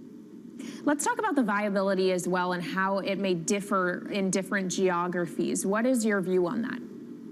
Yeah, so for green hydrogen, again, from renewable electricity, really places with the best renewable resources, things like Latin America or the Middle East, even Southern Europe, have really, really good potential for producing hydrogen. And then when you're looking at blue hydrogen, which is produced from natural gas or coal with carbon capture and storage, we do see that becoming more expensive than green hydrogen in the future, especially as renewable electricity costs come down. But that can be a viable option in places like the US Gulf Coast or Russia, where you've got good geological storage for the carbon, as well as ample natural gas that's quite cheap. All right, great breakdown. Thank you so much to our Meredith Annex, our Bloomberg NEF hydrogen specialist. And of course, you can get more from the Bloomberg NEF team on the terminal and online. And they've recently done a podcast called Hydrogen 101 as part of its Switched On series. So from iron ore titans pivoting to cleaner energy to talk of a hydrogen revolution, that's it from this week's edition of Bloomberg Green. We'll be back next week with a deep dive into the state of electric vehicles. And you can keep the conversation going by following us on YouTube, Instagram, and Twitter @Climate. I'm Kaylee Lyons from Bloomberg's World Headquarters in New York, and this is Bloomberg Green.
events, headlines, and breaking news 24 hours a day at Bloomberg.com, the Bloomberg Business app, and at Bloomberg Quick Take. This is a Bloomberg Business Flash. From Bloomberg World Headquarters, I'm Charlie Pellet. Steep losses for the U.S. stock market. We are very close to the lows of the day, right to the numbers, because now the Dow is down 1,076 points. That is a drop of 3.3%. The S&P 500 index now down 153, a drop now of 3.75%. The Nasdaq Composite Index down 533 points, a drop right now of 4.5%. The Nasdaq 100 Index trading lower as well, down 4.7%. Russell 2000 down 3.5%. Dow Transport's down 7.1%. And the SOX, the Philadelphia Stock Exchange's Semiconductor Stock Index, down now by 4.5%. Stocks are tumbling as investors assess the impact of higher prices on earnings, along with prospects for monetary policy tightening on economic growth. We have got the 10-year yield at 2.88%. Spot gold up 0.1%, little changed at $18.17 the ounce, while West Texas Intermediate crude down 2.5%, $109.61 a barrel. Target shares are plunging after it became the second big retailer in 2 days. Walmart yesterday to trim its profit forecast. We have got Target shares plunging now by 27%. Poonam Goyal is a retail analyst with Bloomberg Intelligence. People care about the margin story, and we saw it across the board, whether it was Amazon, whether it was Walmart, whether it was Target. If margins aren't holding up, investors are penalizing the stock. And again, we do have Walmart shares trading lower today, down by 6.5%. Target, though, the big story today, the big retail story, down by 27.3%. Heading in the other direction, though, after earnings, TJX, its shares are advancing now by 7.9%. So again, recapping, stocks are lower, with the S&P down 153 points, down 3.7%. I'm Charlie Pellet. That is a Bloomberg Business Flash. This is Bloomberg Business Week. Insight from the reporters and editors who bring you America's most trusted business magazine, plus global business, finance, and tech news as it happens. Bloomberg Business Week with Carol Masser and Bloomberg Quick Takes Tim Stenovic on Bloomberg Radio. Live from the Bloomberg Interactive Brokers studio in New York to our audience worldwide online on the radio and on YouTube. It's Bloomberg Business Week on this Wednesday, May 18th, 2022. I'm Tim Stenovic. Carol Masser is on assignment all week in Panama. We are going to be hearing from her a little bit later in the program. Joining me now is Bloomberg News senior markets reporter and the co-anchor of ETF IQ and Quick Take Stock, Katie Greifeld. Katie, we are going all in on markets and the economy today because stocks, they are just getting crushed. You heard it from Charlie Pellet, the NASDAQ composite down 4.5%, the S&P 500 down 3.8%. Yeah, we have a lot to talk about. Even bonds are rallying today. That's how bad it is. Yeah, is it the Fed? Is it Target's disastrous results rippling across the markets? Fears of inflation? We're going to discuss that in just a minute. Plus, a check of the summer travel outlook. Are volatility and high airline fares scaring away customers? The CEO of Hyatt Hotels is going to join us in a few minutes. And today's big take, it's been nearly 14 years since Lehman Brothers filed for bankruptcy, but the company, it's not actually dead. We've also got a deep dive on hedge fund hell, how the tech crash is clobbering the Tiger Cubs, an update from Pennsylvania, where Dr. Oz and former Bridgewater Associate CEO David McCormick are neck and neck, and then an update from the C-suite, Doximity CFO and Sprout Social CMO. All that and more coming up over the next 3 hours. Bloomberg Business Week is brought to you by Commonwealth, supporting more than 2,000 independent financial advisors with the solutions they need to grow a thriving business. Commonwealth, go where you grow. Visit commonwealth.com to learn more. Let's get to the Market Drivers Report. With us now in the Bloomberg Interactive Brokers studios, in the flesh, it's a party in here. Kriti Gupta, markets correspondent for Bloomberg. Also with us, Michael McKee, international economics and policy correspondent for Bloomberg News. Kriti, I want to start with you and just give us an update on what we're seeing with today's sell-off, because the superlatives abound. Yeah, it's kind of crazy for our radio audience. The S&P 500 down 3.7%. The NASDAQ down almost 5% at its session lows. You know, this is fascinating to me because you're looking at an environment where a lot of things are being pegged on recession fears, but also keep in mind we rallied over 2% in the S&P 500 yesterday. So it was almost like the stage was already set for a little bit of a pullback. And then you saw this kind of what looks like conviction selling on the surface, but take a look at, say, 5 or even 10-day volume. And I like to look at that kind of short-term volume kind of range because it tells you whether or not this is actually conviction selling. Well, by that metric, volume is actually extremely low and volatility is at a 30 handle. The VIX is at a 30 handle. And when you see that, it tells you that this is kind of a liquidity story. Less volume, higher volatility. So I wonder how much of this selling isn't necessarily we're concerned about the recession, we're concerned about inflation, but more of we're concerned, well, we can't cash out at the positions that we want to. And that to me is the take. Well, speaking of inflation, earlier today, our own Michael McKee spoke with Chicago Fed President Charles Evans about curbing inflation. Here's part of that conversation. Check it out. If we go 50 basis points beyond that, 75 basis points beyond that, then that restrictive setting of policy should be working to bring inflation down. We don't have to constantly increase the funds rate to be restrictive. We can get to a restrictive setting and sit there for a while. Maybe we sit there longer at a less restrictive setting, and it takes a little bit longer for inflation to come down. That was Chicago Fed President Charles Evans speaking to Michael McKee earlier today. Mike, come on in here, because when I hear the term restrictive, I wonder, what number is that? Well, Charlie said he thought that the neutral rate was somewhere between 2 and 2.5%. There are a number of people who think it's higher than that, but he did talk about going above that, so he could be plausibly in the range of 3.5%. And that's maybe what the average economist is thinking these days. The question is, how far do they go and where do they stop, which is what I had asked him, and he said, well, maybe we don't need to go up to 5-6% because we will already be restrictive, and that will be slowing down the economy. 5-6%, that certainly sounds restrictive when you think about where we are right now. But I mean, and where we've been just in, the last 20 years, right? Right, for sure. But if you think about, past Fed hiking cycles, I mean, once they finally reach that upper end of where they're going to go, they don't ever stay there for very long before actually cutting, right? Well, that's because usually they've slowed the economy so much that they need to react to that. And the Fed's problem is that it is relying on backward-looking economic indicators to set policy that doesn't work except in the months to come. And so it's very hard to match up with where you are right now. And it's going to be even harder this time because this is not a demand problem so much as a supply problem. Yes, there was a demand issue with the government feeding everybody lots of money during the pandemic, but that's over now. And the real issue is, as people keep saying, we got COVID in China, we've got the war in Ukraine, we've got agricultural problems. All those things are going to affect the supply side, which the Fed can't do anything about. Mm-hmm. And you think about the supply side, and I don't know, this Fed so intent on finally breaking inflation, hearing from Powell and Evans just today. I mean, Creedy, when you look at what's being priced in, we've heard a lot of talk about, it's no longer about inflation, it's about growth fears, especially if you look at the long end of the Treasury curve. What do you see? Yeah, and I think that's a really key point that you just made, and Mike McKee, just Mike. I don't have to say your full name. Mike. It rolls off the tongue. I want to be like Anne-Marie Horton and just have initials. AMH. AMH. Yeah, that's true. Well, Mike made a very good point in saying that the stimulus effects are in the rearview mirror, and that was also arguably what was holding up some of these kind of fears that the consumer can't actually weather the storm, or things like the wealth effect was something that the American consumer would keep on spending because they would see a higher number in their bank account.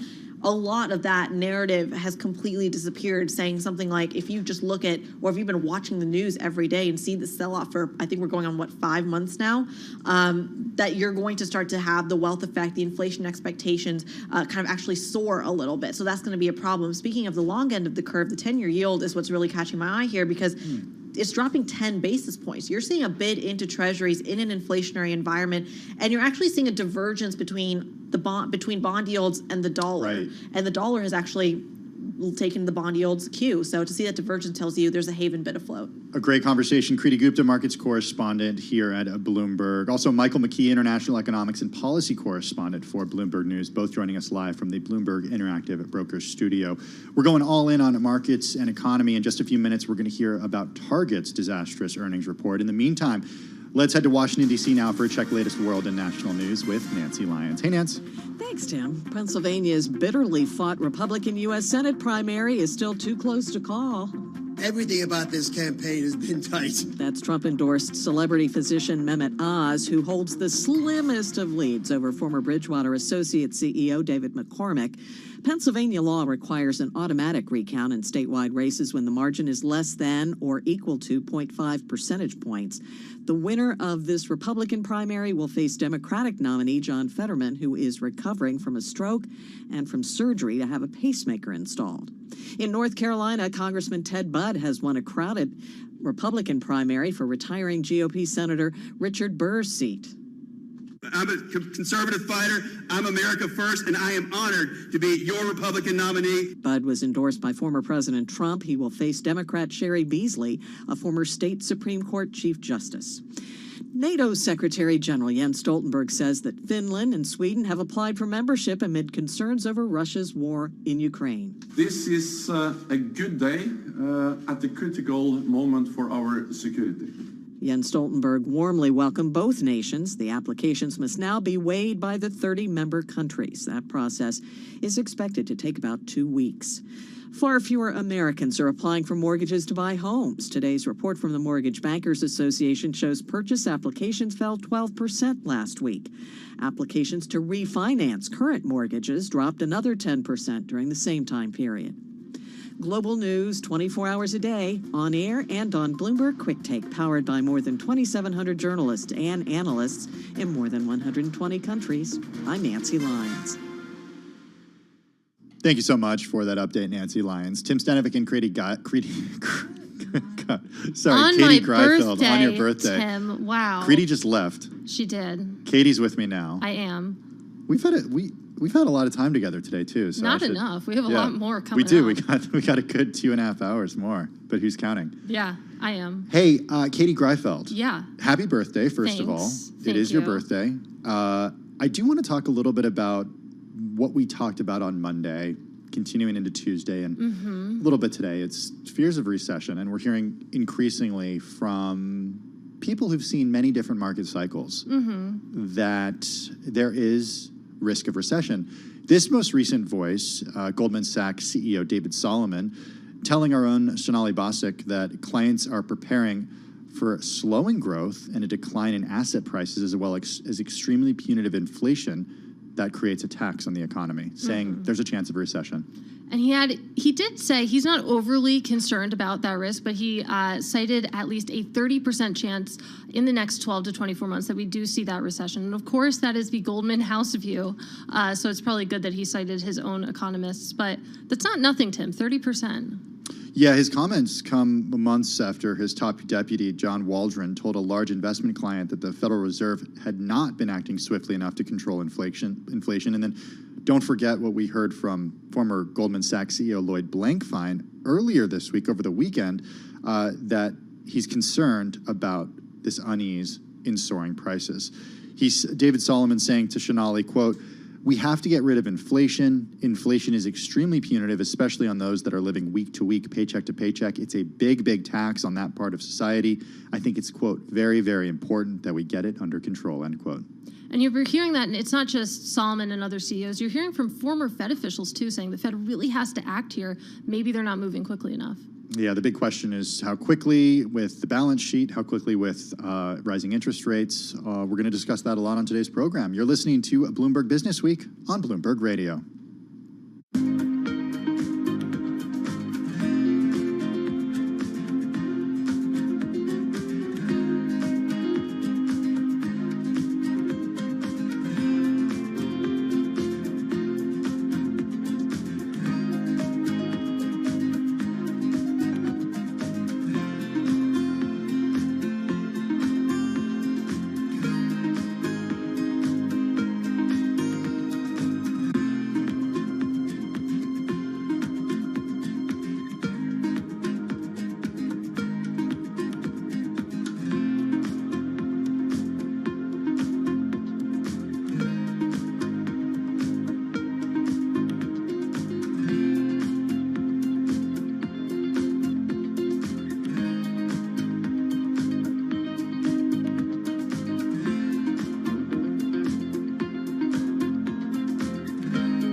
markets, headlines, and breaking news 24 hours a day at Bloomberg.com, the Bloomberg Business app, and at Bloomberg Quick Take. This is a Bloomberg Business Flash.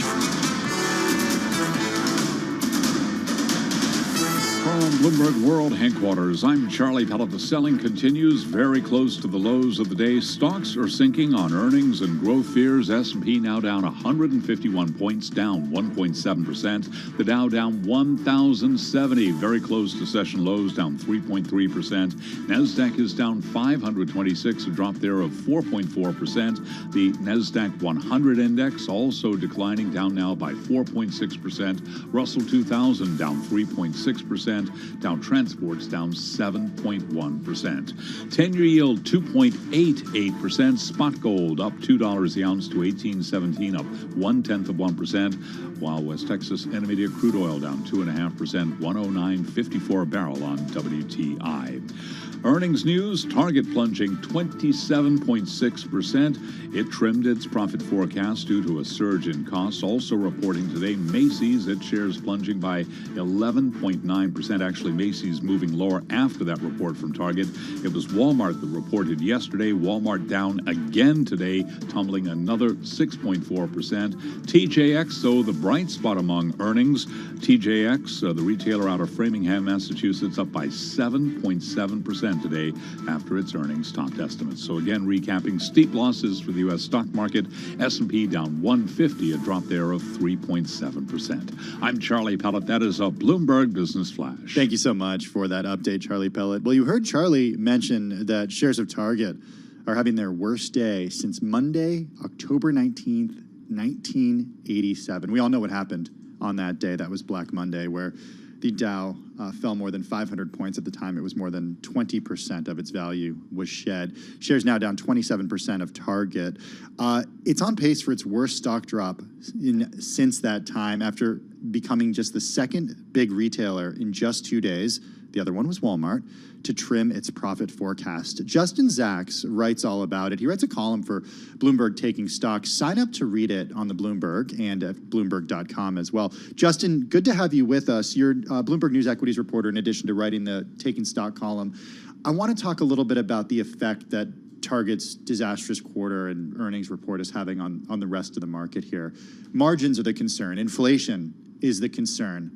And we're seeing it just ripple out across. Yeah, I think a lot of investors had been positioned in companies like Walmart, who also had a horrible earnings report yesterday and saw their largest stock drop since 1987 as well on the exact same issue, margin problems.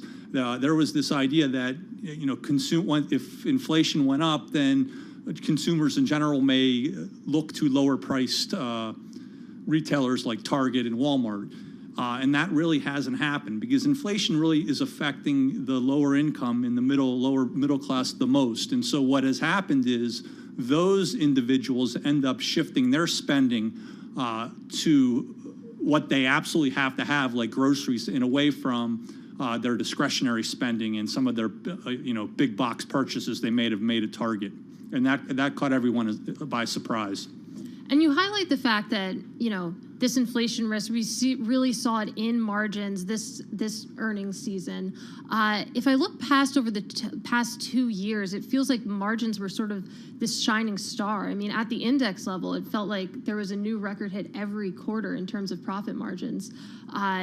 Feels like we're starting to see the tides finally start to turn on that.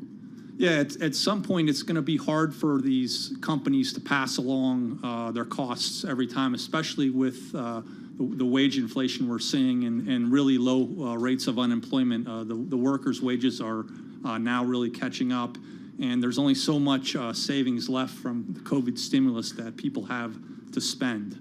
The other interesting part about this whole thing is, the Fed has really committed themselves to fighting inflation. And Jerome Powell, the chairman of the Federal Reserve Bank, spoke yesterday and said basically they're going to do whatever it takes to tame inflation. And that could mean going past the neutral rate and quite quickly. And so I think that is something market participants have in mind when they see, again, this type of inflation popping up. Well, Justin, you take a look at the S&P 500 and you see what's moving lower today. Target by far the worst performer. That's followed by Dollar Tree, Tractor Supply, Costco Wholesale, Dollar General. You got Best Buy in there. You got companies like AutoZone in there, Walgreens in there as well. I mean, it's pretty ugly. These are companies, though, that people, when they shop at these companies, when they shop at these stores, they shop there because they have to. And I'm wondering, if they're not necessarily going to stop shopping there, but can't these companies pass along these higher costs to the consumers because, well, they have to? Well, and I think they have on food. And so the food inflation for these companies is up double digits year on year. And so people are, again, shopping for the food. But when you're going in to buy your new furniture set or your new stereo, perhaps you're now going to wait, or perhaps you're going to buy one level down. You'll switch from your favorite, brand name to something that is off-label, perhaps. So people are going to make substitutions but you're right, they're going to continue to go to those stores. And when we think about, what we learned in the past several weeks of earnings, I mean, clearly inflation is starting to bite for these companies, but it feels like we haven't necessarily seen demand destruction from consumers yet. Yeah, that's very true. And I think what I said before is we still have a pretty good savings from the consumer that they've saved up from the stimulus. And the other thing is now we're having this reopening, and I think a lot of people have really been wanting to get out and spend their money. And we have seen a little bit of demand destruction on the online side, and we've seen Amazon get hit. But I think people are going to finally get out this summer and spend that money, particularly on services. We're going to see a shift from goods to services, which also is hurting companies like Walmart and Target, because people will start to shift some of their discretionary spend towards airfare and hotels and other types of travel because they haven't traveled in 2 or 3 years. Yeah, we're talking to Hyatt Hotel CEO Mark Hapalzanian in just a minute, so we'll definitely ask him about that. Justin, just in the last 30 seconds that we have with you, I'm wondering how Target got this so wrong and how analysts got this so wrong. I think the analysts and perhaps Target, everyone was so focused on supply chain problems being the only problem, and they didn't realize that the ultimate customer is their customer. The ultimate demand comes from their customer, and how that customer behaves and what they spend on is going to be more important than any smaller supply chain snafu. Justin Zaks is Bloomberg News equities reporter. You can check out his column, Taking Stock. Sign up to read it on the Bloomberg Terminal and at Bloomberg.com. This is Bloomberg Radio.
Broadcasting live from the Bloomberg Interactive Brokers Studio in New York. Bloomberg 1130 to Washington, D.C. Bloomberg 99.1 to Boston. Bloomberg 106.1 to San Francisco. Bloomberg 960 to the country. Sirius XM Channel 119. And around the globe, the Bloomberg Business app and BloombergRadio.com.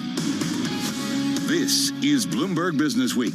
It's Bloomberg Business Week. Tim Stenovec and Katie Greifeld live in the Bloomberg Interactive Brokers Studios. Katie, I promised we had a great lineup today. Our next guest, no exception, Mark Hoplamazian, the president and CEO of Hyatt Hotels, is going to be joining us. We're going to get an idea of what demand is looking like and if he's concerned at all about the market volatility. First, though, we are under 90 minutes from the close of U.S. equity trading here in New York. Charlie, give us an update. Well, here's what's going on. We've got investors checking into steep losses. Right now, S&P 500 index down 152, drop there of 3.72%. The Dow down 1,062 right now, drop 3.3%. Nasdaq down 528, drop there of 4.4%. 10-years up 26 30 seconds, 10-year yield 2.88%. Spot gold up 350 the ounce now, 18.18, drop there of 0.2%. And West Texas Intermediate crude down 2.4%, 109.60 a barrel.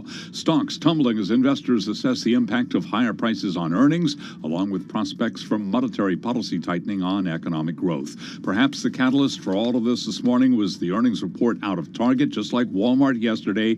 Target down 27.7%. Walmart also caught in today's downdraft. Walmart, as you recall, plunged yesterday, down another 6.6% today. 10-year yield 2.88%. Spot gold up $3 the ounce to 18.18, up 0.2%. West Texas Intermediate crude down 2.5%, 109.57 a barrel. Medical experts are still trying to get answers about the causes of long COVID. Dr. Bhakti Hansadi is Associate Professor of Emergency Medicine at the Johns Hopkins Bloomberg School of Public Health. There's numerous theories of what causes long COVID, and it's multi-mechanism, a combination of microclots, damage to the brain, damage to the vagus nerve, autoimmune pathophysiology. And we don't know how to quantify how much long COVID is really out there. And really, like, of those who have long COVID, how does it affect their activities of daily living?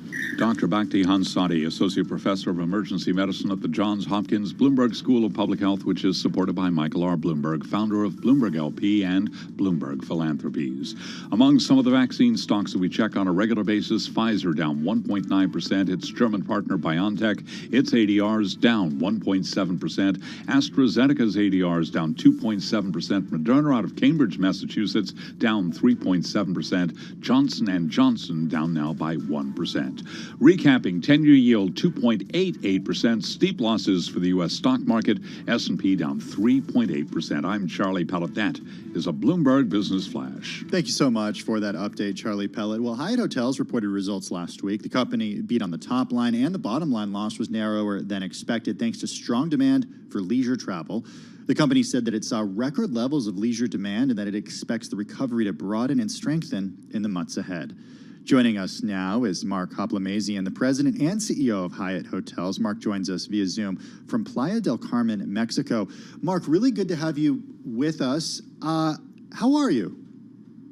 Well, at the moment, I couldn't be better because I'm sitting in the brand new Secrets Moschee, which is just north of Playa del Carmen. It's a magnificent new resort, and it's a beautiful day. So I'm in good shape at the moment. Thank you. How are you doing? Yeah, we're okay. I mean, and look, usually when people are in Playa del Carmen, they're not working. At least if they're, if they don't live there, they're just traveling there to have a good time. We're good, but we're focused on the volatility and the sell-off and inflation and what we're seeing. And I know that you talked about summer bookings being higher by 50% from 2021 levels for all-inclusive results. A lot of good signs coming up, but that was last week and that was last quarter. I'm wondering what you're seeing right now on a day when the NASDAQ is down more than 4.6%, the S&P 500 down 3.7%. Does this volatility, do the results from Target, the results from Walmart, does that concern you at all? Well, I think the connection point over a longer period of time to our consumer, which tends to be a higher end traveler at the higher end of each of the segments that we serve, is if there's a I guess, a very long and persistent sell-off in public equities, because many of the customers that we serve are invested in the marketplace. But I don't think day in and day out volatility actually changes the booking behaviors on a real-time basis. Right now, I think that there's a scarcity issue. People want to make sure that they've got their bookings for the holiday periods. We're seeing booking levels across all of our hotels, not just for resorts now, for the summer holidays up between 20 and 40% for Labor Day, 4th of July, and Memorial Day. And so I think that's one of the drivers. The second thing is corporations and associations, which is a significant part of our business, are coming back to meetings in a meaningful way. And the booking levels there are also rising. So we do see booking levels maintaining at this point. And I would say if there's a very long and drawn out bear market or recession, then of course it's going to affect all businesses. But I think our customer base, being at the relatively higher end of the income scale, are more resilient and less subject to volatility in terms of their travel patterns, especially for leisure. And Mark, I want to dig into that final point because obviously after the week of earnings that we've had, the consumer is definitely in focus, how they might be shifting their spending more on staples, less on sort of discretionary purposes. And you mentioned that bookings obviously for the summer months up across the board, but I'm curious, have you seen any indications that revenue spending on vacations could be slowing down or shifting? No, not at all. On the contrary, I would say we've had a significant increase in spend. Our rates are up significantly from 2019. A lot of this is really driven by pent-up demand and by a really, really strong human desire to reconnect with people. So I think people are making their decisions based on what they're going to be most fulfilled by and what matters the most to them, and that is reconnecting with friends and family.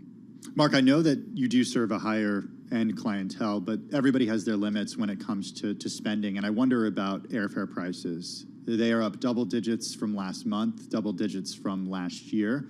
I don't know if our listeners are familiar with this, checking the price of flights right now. It's kind of mind-boggling to see how much it is to fly a short distance, thanks to huge demand, lack of supply, and then, of course, oil prices as well. How do you think about that in the context of what a consumer spends when they do visit one of your properties? Yeah, first of all, I would just note that we now own the largest tour operator platform in North America. So it's called ALG Vacations. Back in 2019, they handled over 3 million passengers, and it's mostly selling packaged travel, so airfare included. And so we're tracking this extremely closely. And I would say that there's no question that we have seen a significant increase in airfares, and I think that'll persist for some period of time until supply and demand starts to balance out a bit. And the supply and demand I'm talking about right now has to do with schedules. How many planes are in service? I would note that the air traffic, the total lift capacity into Cancun and Punta Cana, which are two very large markets for us in ALG Vacations, are up 15 to 20% as compared to 2019 levels. So it's clear that the airlines have definitely clued in on where demand is, and they've added capacity. It is also true that airfares are up and that they're under some inflationary pressure. So I think that the dynamics for them have in part to do with energy prices, or gas for their aircraft, aviation gas. And for us, we look at how total unit value or total package prices are increasing, and they are. But again, I think as things start to stabilize in the oil and gas markets, and as we see supply being brought back with more schedules, more aircraft, and more pilots back into the industry, we'll start to see a rebalancing, and that may take a number of months to do, but I think that's the inevitable outcome. And I want to talk about all-inclusive resorts because you acquired an all-inclusive resort. Can't talk today. You acquired Apple Leisure Group last year, and seems to be very popular, especially in the Caribbean. Do you have any plans to bring that model to your U.S. hotels? Yeah, actually, right now, I would say that the focus remains in Mexico and the Caribbean. Some of our key markets are Mexico first and foremost, the Dominican Republic and Jamaica. We also have a large operation in Europe, in the Balearic Islands and in the Canary Islands, and in the southern coastal areas of Europe. We're just now engaging with owners and developers in the Middle East and ultimately in Asia. We think that all-inclusive is a great format and can be extended across the globe.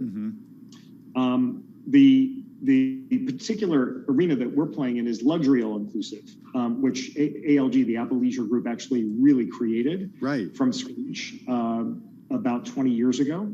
And so we are now the largest player in the world in luxury all-inclusive. And the guest proposition is very, very compelling because you take a lot of the transactional elements that you might experience in a European plan hotel where everything is a la carte. You're taking a bunch of transactional friction out of the equation, and it serves its purpose when you're on holiday. I do think that that we can actually apply this format in the U.S. We are not, I can't tell you that we've got a pipeline of such deals, but I think there are probably specific markets that would be really well suited to it. Certain markets in Florida and probably in Hawaii as well. And so we will investigate this, but right now we have a lot on our plate with respect to just growing, fulfilling of the pipeline that we already have to build out more hotels in Mexico and the Caribbean. Mark, just 10 seconds left. Do you have all the employees you need? Do you have all the employees that you'll need this summer? You know, I'll tell you, the American Hotel and Lodging Association did a great benefit to the entire industry by working and successfully getting an increase in H-2B visas. These are temporary work visas for the summer. That is critical. So we're going to benefit from that. Okay. And we've made some changes in our hiring practices, and we're seeing more success in being able to bring people back to the hospitality industry. Mark Hoplamazian, President and CEO of Hyatt Hotels, joining us via Zoom from Playa del Carmen, Mexico. Not on vacation, I promise. He's working while he's there. Mark, thanks so much for taking the time and joining us. Really appreciate it. Let's go to Washington, D.C. now for a check of the latest world and national news. We do that with Nancy Lyons in D.C. Hey, Nance. Thanks, Tim. Mail-in ballots are still being counted in Pennsylvania due to a printing error, and Trump-endorsed Mehmet Oz has a slight lead over former hedge fund manager David McCormick.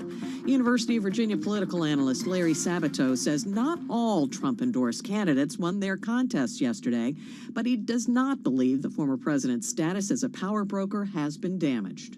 I don't think Trump has been significantly weakened by any of the results. I don't think he's been strengthened either. He's about where he was, which is if he wants to run, the front runner for the Republican nomination in 2024 for president. Sabato says with Pennsylvania's Republican State Senator Doug Mastriano winning the gubernatorial primary, it's likely that Democrats will hold on to the race with current Democratic Attorney General Josh Shapiro.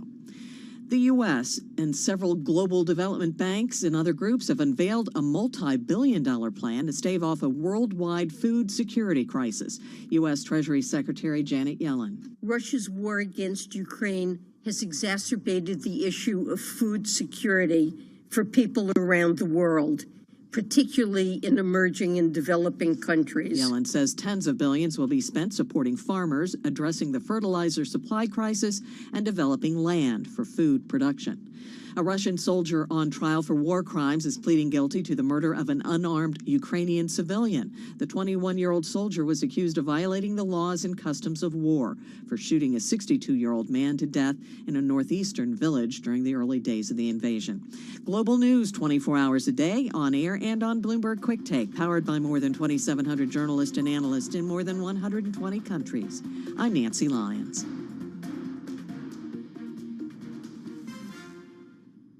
Thank you so much for that update, Nancy Lyons, Tim Stenovic, and Katie Greifeld, live in the Bloomberg Interactive Brokers studio in New York. A quick check of what we're seeing.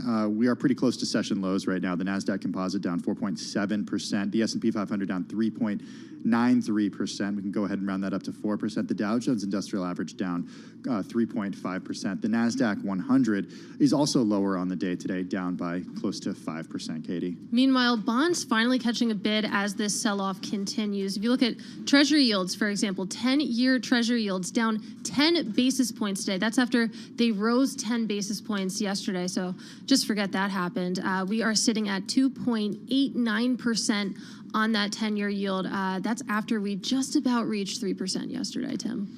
Well, we do have a little over an hour to go, and we will get market checks throughout the day here on Bloomberg Radio every 15 minutes. In the meantime, well, I could do a transition, speaking of crashing markets. It's been nearly 14 years since Lehman Brothers collapsed and declared bankruptcy, marking the beginning of the 2008 financial crisis. But it's not completely dead. And just in a nod to The Princess Bride, just mostly dead. It's the cover story for the upcoming edition of Bloomberg Business Week. Jeremy Hill is the co-author. He's bankruptcy and distressed debt reporter for Bloomberg News. Also with us is Joel Weber. He's the editor of Bloomberg Business Week. Both of them are with Katie Greifeld and me in the Bloomberg Interactive Brokers studio in New York. Joel, I got to tell you a little behind the scenes. Yesterday after our interview, you showed me the cover story. You showed me the cover of this Are you allowed to do that? I think because we're in the building. I mean, Joel can do anything. Joel can do anything he wants. And I saw that it was Lehman Brothers, and I'm thinking to myself, Joel, we're done with the financial crisis. We're in a different crisis right now. Why a cover story on Lehman Brothers? Well, you had that great Princess Bride reference about something Thank you. being mostly dead. Lehman is actually nearly dead, which is more than mostly, I think. And Jeremy, who's on the Jeremy Hill, who's on the co-byline this story with Luca DePaula. Luca actually called me, I don't know, 6 months ago, and he's like, "Hey, I met this guy who's like caring for the state of Lehman, and he's basically like working himself out of a job. He's been there for like 14 years, ever since the bank went down." And, he's basically been tasked with like eking every last penny out of this corpse. And I was like, you had me at Lehman, but okay, tell me the rest of the story. So Jeremy, who are these people? And, the great irony here, Tim, that you mentioned is like, we're in some version of a sell-off now. Everyone's fearful that, the bottom could fall out at any moment and things get much worse. And here we are talking about, the thing that kicked off a financial crisis all those years ago. Jeremy, how did you find a role in this story? So as a bankruptcy and distressed debt reporter, I'm always pouring through legal documents and looking for wonky court fights about this and that, who is owed what and why they are owed it. And as you said, Luca actually got in touch with me about this case going on in the UK over these weird subordinated notes called ECAPs, and he's like sending me stories about how it's so interesting that these guys they got these scraps of debt for almost free, and they might get a bunch of money. It's very complicated, but underneath all of this are these people that are still in what are now small offices in the U.S. and in the UK that are kind of overseeing the corpse of Lehman Brothers.